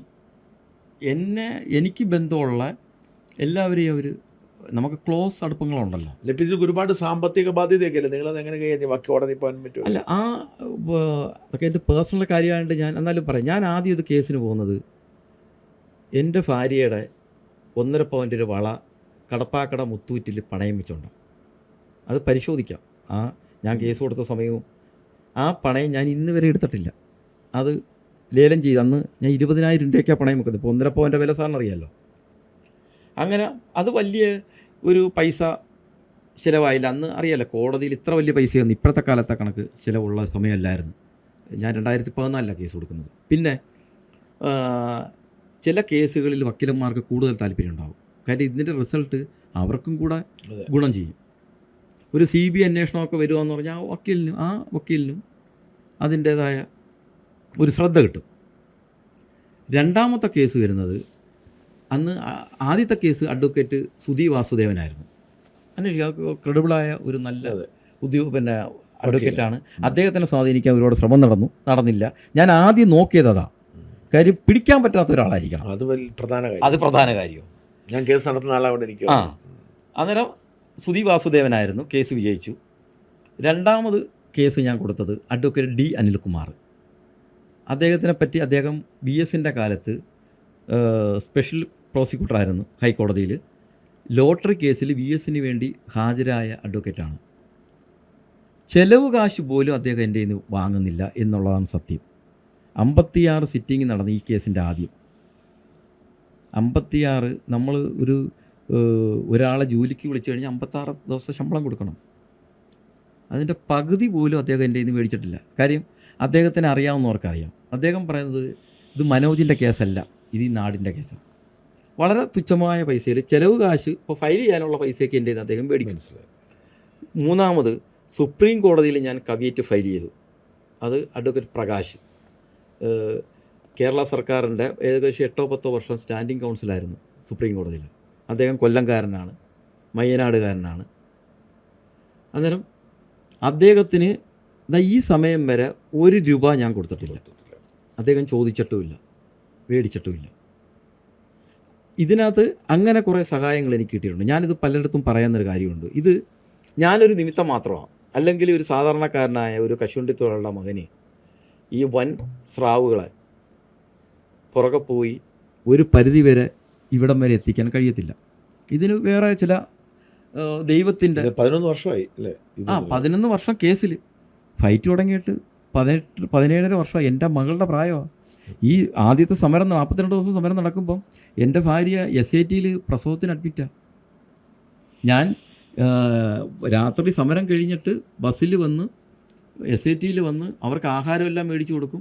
പിറ്റേന്ന് രാവിലെ ആഹാരവും മേടിച്ച് കൊടുത്തിട്ട് അടുത്ത ബസ്സിൽ കയറി സമരസ്ഥലത്ത് വരും. ഇതന്നെ ഈ LDF UDF ഒക്കെ പിണറായിയുടെ ഒരു പ്രത്യേക താല്പര്യം അല്ലേ? അത്രയേ ഉള്ളൂ. ഞാൻ മനസ്സിലാക്കിയത് കൊല്ലത്തുള്ള CPMകാർക്കൊന്നും ഒരു താല്പര്യമില്ല. കാര്യം ഇത് ബാധ്യതയാണെന്ന് അവർക്കറിയാം. അവർ പലയിടത്തും മറുപടി പറയേണ്ടി വരും, ഈ തൊഴിലാളികളുടെ അടുത്തും പബ്ലിക്കിൻ്റെ അടുത്തും. പക്ഷേ നമ്മൾ കഴിഞ്ഞ 10 വർഷമായിട്ട് കാണുമല്ലേ, ഇപ്പം പഴയ ഇരട്ട ചങ്കുണ്ടല്ലേ. ഒരു ചങ്കിൽ CPM, അടുത്ത ചങ്കിൽ മറ്റേ UDFും BJP എല്ലാവരും പറയാക്കത്തില്ല. അത് സമയാസമയങ്ങളിൽ എടുത്ത് പ്രയോഗിക്കാം. പിന്നെ ഇതിനകത്തൊരു കാര്യം, ഭീഷണിയുള്ള നേരിട്ടിട്ടുണ്ടോ? ആദ്യത്തെ സമയത്തൊക്കെ എനിക്ക് പോലീസിൻ്റെ വലിയ ശല്യം ഉണ്ടായിരുന്നു. എന്ന് പറഞ്ഞാൽ ഞാനൊരു പ്രാവശ്യം എന്നെ കൊല്ലത്ത് ACP വിളിക്കുന്നു. അന്ന് ആഭ്യന്തരമന്ത്രി രമേശ് ചെന്നിത്തലയാണ്. തിരുവഞ്ചൂർ എന്നെ അങ്ങനെ ഉപദ്രവിച്ചിട്ടൊന്നുമില്ല. രമേശ് ചെന്നിത്തല ആഭ്യന്തരമന്ത്രിയായിട്ട് ACP ലാൽജി, അത് എനിക്കൊന്ന് ഇപ്പോൾ റിട്ടയർ ചെയ്തെന്ന് തോന്നുന്നു. പിന്നെ DCP ആയിരുന്നു, കൊച്ചി പോയിരുന്നു. അദ്ദേഹത്തിൻ്റെ ഓഫീസിൽ നിന്ന് തന്നെ വിളിച്ചു, അങ്ങോട്ടൊന്ന് ചെല്ലണമെന്ന് പറഞ്ഞു. ഉദ്യോഗസ്ഥൻ വിളിച്ചാൽ ചെല്ലണമല്ലോ. അങ്ങനെ ഞാൻ ചെന്നപ്പോൾ അദ്ദേഹം ഒരു പരാതി കിട്ടിയിട്ടുണ്ട്, എൻ്റെ സാമ്പത്തിക സ്രോതസ്സ് അന്വേഷിക്കുക. ഞാൻ ചോദിച്ചു, സാറേ ലോക്കൽ പോലീസിന് അതിനുള്ള അധികാരമുണ്ടെന്ന് ചോദിച്ചു. അത്യാവശ്യം നമ്മൾ ഈ കേസൊക്കെ ആയിട്ട് നടക്കുന്നുണ്ട്, അറിയാമല്ലോ. അത് പുള്ളിക്ക് അന്നേരം മനസ്സിലായി, പുള്ളിക്ക് എന്നെ കാണുന്ന നടക്കല്ല, അത്യാവശ്യം കാര്യങ്ങൾ അറിയാം. അങ്ങനെ പുള്ളി പറഞ്ഞു, അതില്ലത് പരാതി കിട്ടി അന്വേഷിക്കട്ടെ. അന്ന് ഇത് ഹൈക്കോടതി കേസ് പെൻഡിങ്ങാണ്. ഞാൻ പറഞ്ഞു, സാറേ ഇത് ഞാൻ ഹൈക്കോടതി കൊടുക്കുന്നു. സാർ എന്നെ വിളിച്ചത് ഞാൻ ഹൈക്കോടതിയിൽ കൊടുക്കുന്നു. അപ്പോഴത്തേക്കിന് പുള്ളിയുടെ ലക്ഷണം അങ്ങ് മാറി, വളരെ കൂളായപ്പോൾ എൻ്റെ അടുത്ത് പറഞ്ഞു, മനോജ് ഇത് മേളിൽ നിന്ന് വിളിയുണ്ട്, അറിയാമല്ലോ മനോജിന്. പുള്ളി സത്യം പറഞ്ഞു. നമുക്ക് അവരെ നിസ്സാഹ ഒരു ACPക്കൊന്നും വേറെ നിശ്ചയമൊക്കത്തില്ലല്ലോ. അന്നേരം മനോജ് പറയുന്നത് എന്താണെന്ന് വെച്ചാൽ അവരെഴുതിയെടുക്കും. സാറേ ഞാൻ അന്ന് മൊത്തവും കാര്യം ഇവർക്ക് എന്നെ ഐഡൻറ്റിഫൈ ചെയ്യണം, എൻ്റെ വരുമാനം എന്തുവാണ്. ഞാനൊരു പിടുത്തവും കൊടുക്കാതെ, സാറേ ആ സമയത്ത് ഞാൻ ജോലി ചെയ്യുന്ന പറഞ്ഞാൽ ഈ ഫ്ലെക്സ് ഞാൻ കോൺട്രാക്റ്റ് എടുത്തിട്ട് അത് ഫ്ലെക്സ് അടിച്ച് ഞാൻ താമസിക്കുന്ന വീട്ടിലിട്ട് ജോലിക്കാരെ കൊണ്ട് ഫ്ലെക്സ് അടിച്ചിട്ട് ലോറിക്കകത്ത് എറണാകുളം മുതൽ ഞാൻ പാറശാല വരെ കൊണ്ടുവച്ചിട്ടുണ്ട് രാത്രി. ഞാനും ഒരു തൊഴിലാളിയാവും. അങ്ങനെ പല ജോലികൾ ചെയ്താണ് ഞാൻ ജീവിക്കുന്നത്. അന്നേരം ഇവർക്ക് എന്നെ ഐഡൻറ്റിഫൈ ചെയ്യാൻ കഴിയുന്നില്ല. കാര്യം ഞാൻ താമസിക്കുന്ന അന്ന് എൻ്റെ സ്വന്തം സ്ഥലത്തല്ല, കടകംപിള്ളല്ല, ഞാനന്ന് വാടകയ്ക്ക് വേറെ താമസിക്കുക. അന്നേരം എൻ്റെ വരുമാന സ്രോതസ് ഇവർക്കറിയണം. അവർ പല വഴികൾ എൻ്റെ ഫോൺ ടാപ്പ് ചെയ്ത്, അതൊക്കെ ഈ പറയുന്ന മാനേജിംഗ് ഡയറക്ടർ എൻ്റെ അടുത്ത് പറഞ്ഞു, ഇതെല്ലാം നോക്കിയിട്ട് അവർക്ക് വിജയിക്കാൻ പറ്റിയില്ല. അത്യാവശ്യം നമുക്ക് ഈ പേപ്പർ വായിക്കുന്ന രതീശൻ എപ്പോഴും MD അല്ലല്ല, മാറി രതീഷിന് ആ കേസോടുകൂടി മാറ്റേണ്ടി വന്നു. മാറ്റി. ആ, ഇതിനകത്ത് സാറേ ഒന്ന് ഞാൻ ഈ പലർക്കും നേരത്തെ പറഞ്ഞതാ, ഇത് പട്ടികജാതി പട്ടികവർഗത്തിൻ്റെ സ്ഥാപനമാണ്. കശുവണ്ടി വികസന കോർപ്പറേഷനിൽ തന്നെ ഒരു പരിശോധന അവർ നടത്തിയപ്പം 62% തൊഴിലാളികളും പട്ടികജാതിക്കാർ. ആദ്യം പറഞ്ഞേക്കാം. അന്നേരം അവരുടെ ESI, PF, ഗ്രാറ്റുവിറ്റി, ശമ്പളം, ബോണസ് വെട്ടിപ്പ് നടത്തി. ഇത് തൊഴിലാളി INTUC സംസ്ഥാന പ്രസിഡന്റ് ചെയർമാനായിട്ടിരുന്ന സ്ഥാപനത്തിൽ ESI അടച്ചില്ല, PF അടച്ചില്ല, ഗ്രാറ്റുവിറ്റി കൊടുത്തില്ല, ബോണസ് വെട്ടിപ്പ് നടത്തി. ശമ്പളത്തിൽ ഇതെല്ലാം ഈ ക്വാളിറ്റി കുറഞ്ഞ തോട്ടണ്ടി ആയതുകൊണ്ട് ഇതെല്ലാം ശമ്പളത്തിൽ ബാധിച്ചു. ഓക്കെ, അപ്പോൾ എന്തായാലും നമ്മൾ കോടതിയിൽ നിന്ന് പ്രതീക്ഷിച്ചിരിക്കുന്നു. കോടതിയിൽ രണ്ടും ഒരു കേസായി വരാം. അങ്ങനെ ആകുമ്പോൾ, അങ്ങനെയാണെങ്കിൽ രണ്ടും കൂടെ ഒരു കേസായി CBI വരും. CBI ആകുമ്പോൾ ജില്ലാ കോടതിയാണ്. അത്ര കാലം അയാൾക്ക് ജീവിച്ചിരിക്കും എന്നുള്ളതാണ്. ഈ നാട്ടുകാരെ പറ്റിച്ച് തിന്ന് തടിച്ചു കൊഴുത്ത് പോകുന്ന കാരണേ. അത് ഞാൻ നേരത്തെ പറഞ്ഞില്ലേ സാറേ, ഇത് ദൈവത്തിൻ്റെ ഒരു കാര്യം ഇതിനകത്തുണ്ട്. ഞാൻ വിശ്വസിക്കുന്ന ഒരാളാണ്. കാര്യം എനിക്ക് കിട്ടിയിട്ടുള്ള ചില അദൃശ്യ സഹായങ്ങളുണ്ട്. സാമ്പത്തികമൊന്നുമല്ല, അല്ലാതെ ഞാൻ ചെന്നൊരു ഉദ്യോഗസ്ഥനെ കാണാൻ ചെല്ലുന്നു, അദ്ദേഹം വലിയ തിരക്കിലായിട്ടിരിക്കുന്നു, പക്ഷേ എന്നെ കണ്ടിട്ടുണ്ട്. അങ്ങനെ എനിക്ക് പുറത്ത് പറയാൻ പറ്റാത്ത ഒരുപാട് കാര്യങ്ങൾ അതിനകത്തുണ്ട്. അല്ല, ഞാനൊരു ഫൈറ്ററാണ്, അറിയാമല്ലോ. തീർച്ചയായിട്ടും കേസുണ്ട്. അതാണ്. അപ്പം ഞാനും ഇത് നടത്താൻ എനിക്കറിയാം. ഇതിൻ്റെ അകത്തുള്ള ഈ സിസ്റ്റത്തിൻ്റെ അകത്തുനിന്ന് കിട്ടുന്ന സഹായമാണ് നിർണായകമായ സഹായം. അപ്പോൾ ഞാൻ ഈ ഫൈറ്റർ എന്ന നിലയിൽ നിങ്ങളുള്ള സ്നേഹം കൊണ്ടാണ് ഇത്രയും നീണ്ടൊരു ഇൻ്റർവ്യൂ എടുത്തത്. എന്തായാലും ജനങ്ങൾക്ക് മനസ്സിലായി എന്നാണ് എൻ്റെ പ്രതീക്ഷ. കാരണം എങ്ങനെയാണ് INTUCയുടെ സംസ്ഥാന പ്രസിഡന്റിനെ CPM-കാരനായ, അതായത് കോൺഗ്രസിൻ്റെ സ്ഥാനാർത്ഥിയാകാൻ ശ്രമിക്കുന്ന INTUCയുടെ സംസ്ഥാന പ്രസിഡന്റിനെ ഇടയ്ക്ക് ഞാനെന്ന് പറഞ്ഞോട്ടെ സാറേ, INTUC സംസ്ഥാനത്ത് ഉണ്ടോ 10 വർഷമായിട്ട്? അതടുത്ത ചോദ്യം. ഇതിൻ്റെയൊക്കെ വലിയ സഹായം അവിടെ നടക്കുന്നത്. അതെ, ഉമ്മൻചാണ്ടി അധികാരത്തിലിരിക്കുമ്പം എൻ്റെ കയ്യിൽ പത്രക്കട്ടിങ്ങുണ്ട്. മുൻനിര പത്രങ്ങൾ ഫ്രണ്ട് പേജ് ടൈറ്റിൽ വാർത്തയാണ്, ഉമ്മൻചാണ്ടി രാജിവെക്കണം. സരിത കേസ്, നാറ്റ കേസ്, ചന്ദ്രശേഖരൻ സെക്രട്ടേറിയറ്റ് നിരാഹാരം. ഉമ്മൻചാണ്ടി അധികാരത്തിലേറിയപ്പം 11 ആദ്യമായിട്ട് INTUC സെക്രട്ടേറിയറ്റിൽ തൊഴിലാളികളെ കൊണ്ട് സെക്രട്ടേറിയറ്റ് മാർച്ച് നടത്തുന്നത്. അത് കഴിഞ്ഞാണ്, അന്ന് എനിക്കറിയാം ATUCയുടെ ഒരു നേതാവ് ചോദിച്ചാൽ അവർ ആലോചിച്ചിട്ട് പോലുമില്ല. ഭരിക്കാൻ കയറി എന്തായാലും ഒരു 6-7 മാസം നമ്മൾ ഒരു മധുവിധ കാലഘട്ടമാണല്ലോ, സമരം ചെയ്യത്തില്ല. പക്ഷേ ഇദ്ദേഹം അന്നേരം ഇറങ്ങി. അതായത് INTUC എന്ന് പറയുന്ന പ്രസ്ഥാനത്തെ തന്നെ ഇല്ലാതാക്കി, CI2ൻ്റെ ഒരു പിന്തുണക്കാരാക്കി മാറ്റി. ഞങ്ങളിപ്പം പിന്നെ കോൺഗ്രസ്സുകാരും INTUCക്കാരും ഒറിജിനൽ INTUCക്കാരും പറയുന്നത് INTUC പിണറായി വിഭാഗമാണ്. അതിന് പറയാൻ കാരണമുണ്ട്.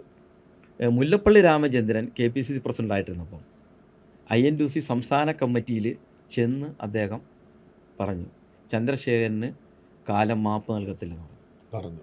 പിണറായി വിജയനെതിരെ ഒരു പ്രസ്താവനയെങ്കിലും നടത്തിയില്ലെങ്കിൽ ചന്ദ്രശേഖരന് കാലവും നീതിയും മാപ്പ് നടത്തിയിട്ടില്ല. അന്ന് സാറേ, അന്ന് സംസ്ഥാന കമ്മിറ്റി ഒരു തീരുമാനം എടുത്ത് കളക്ടറേറ്റ് മാർച്ച് നടത്താൻ, അത് ഇന്ന് വരെ നടത്തിയിട്ടില്ല.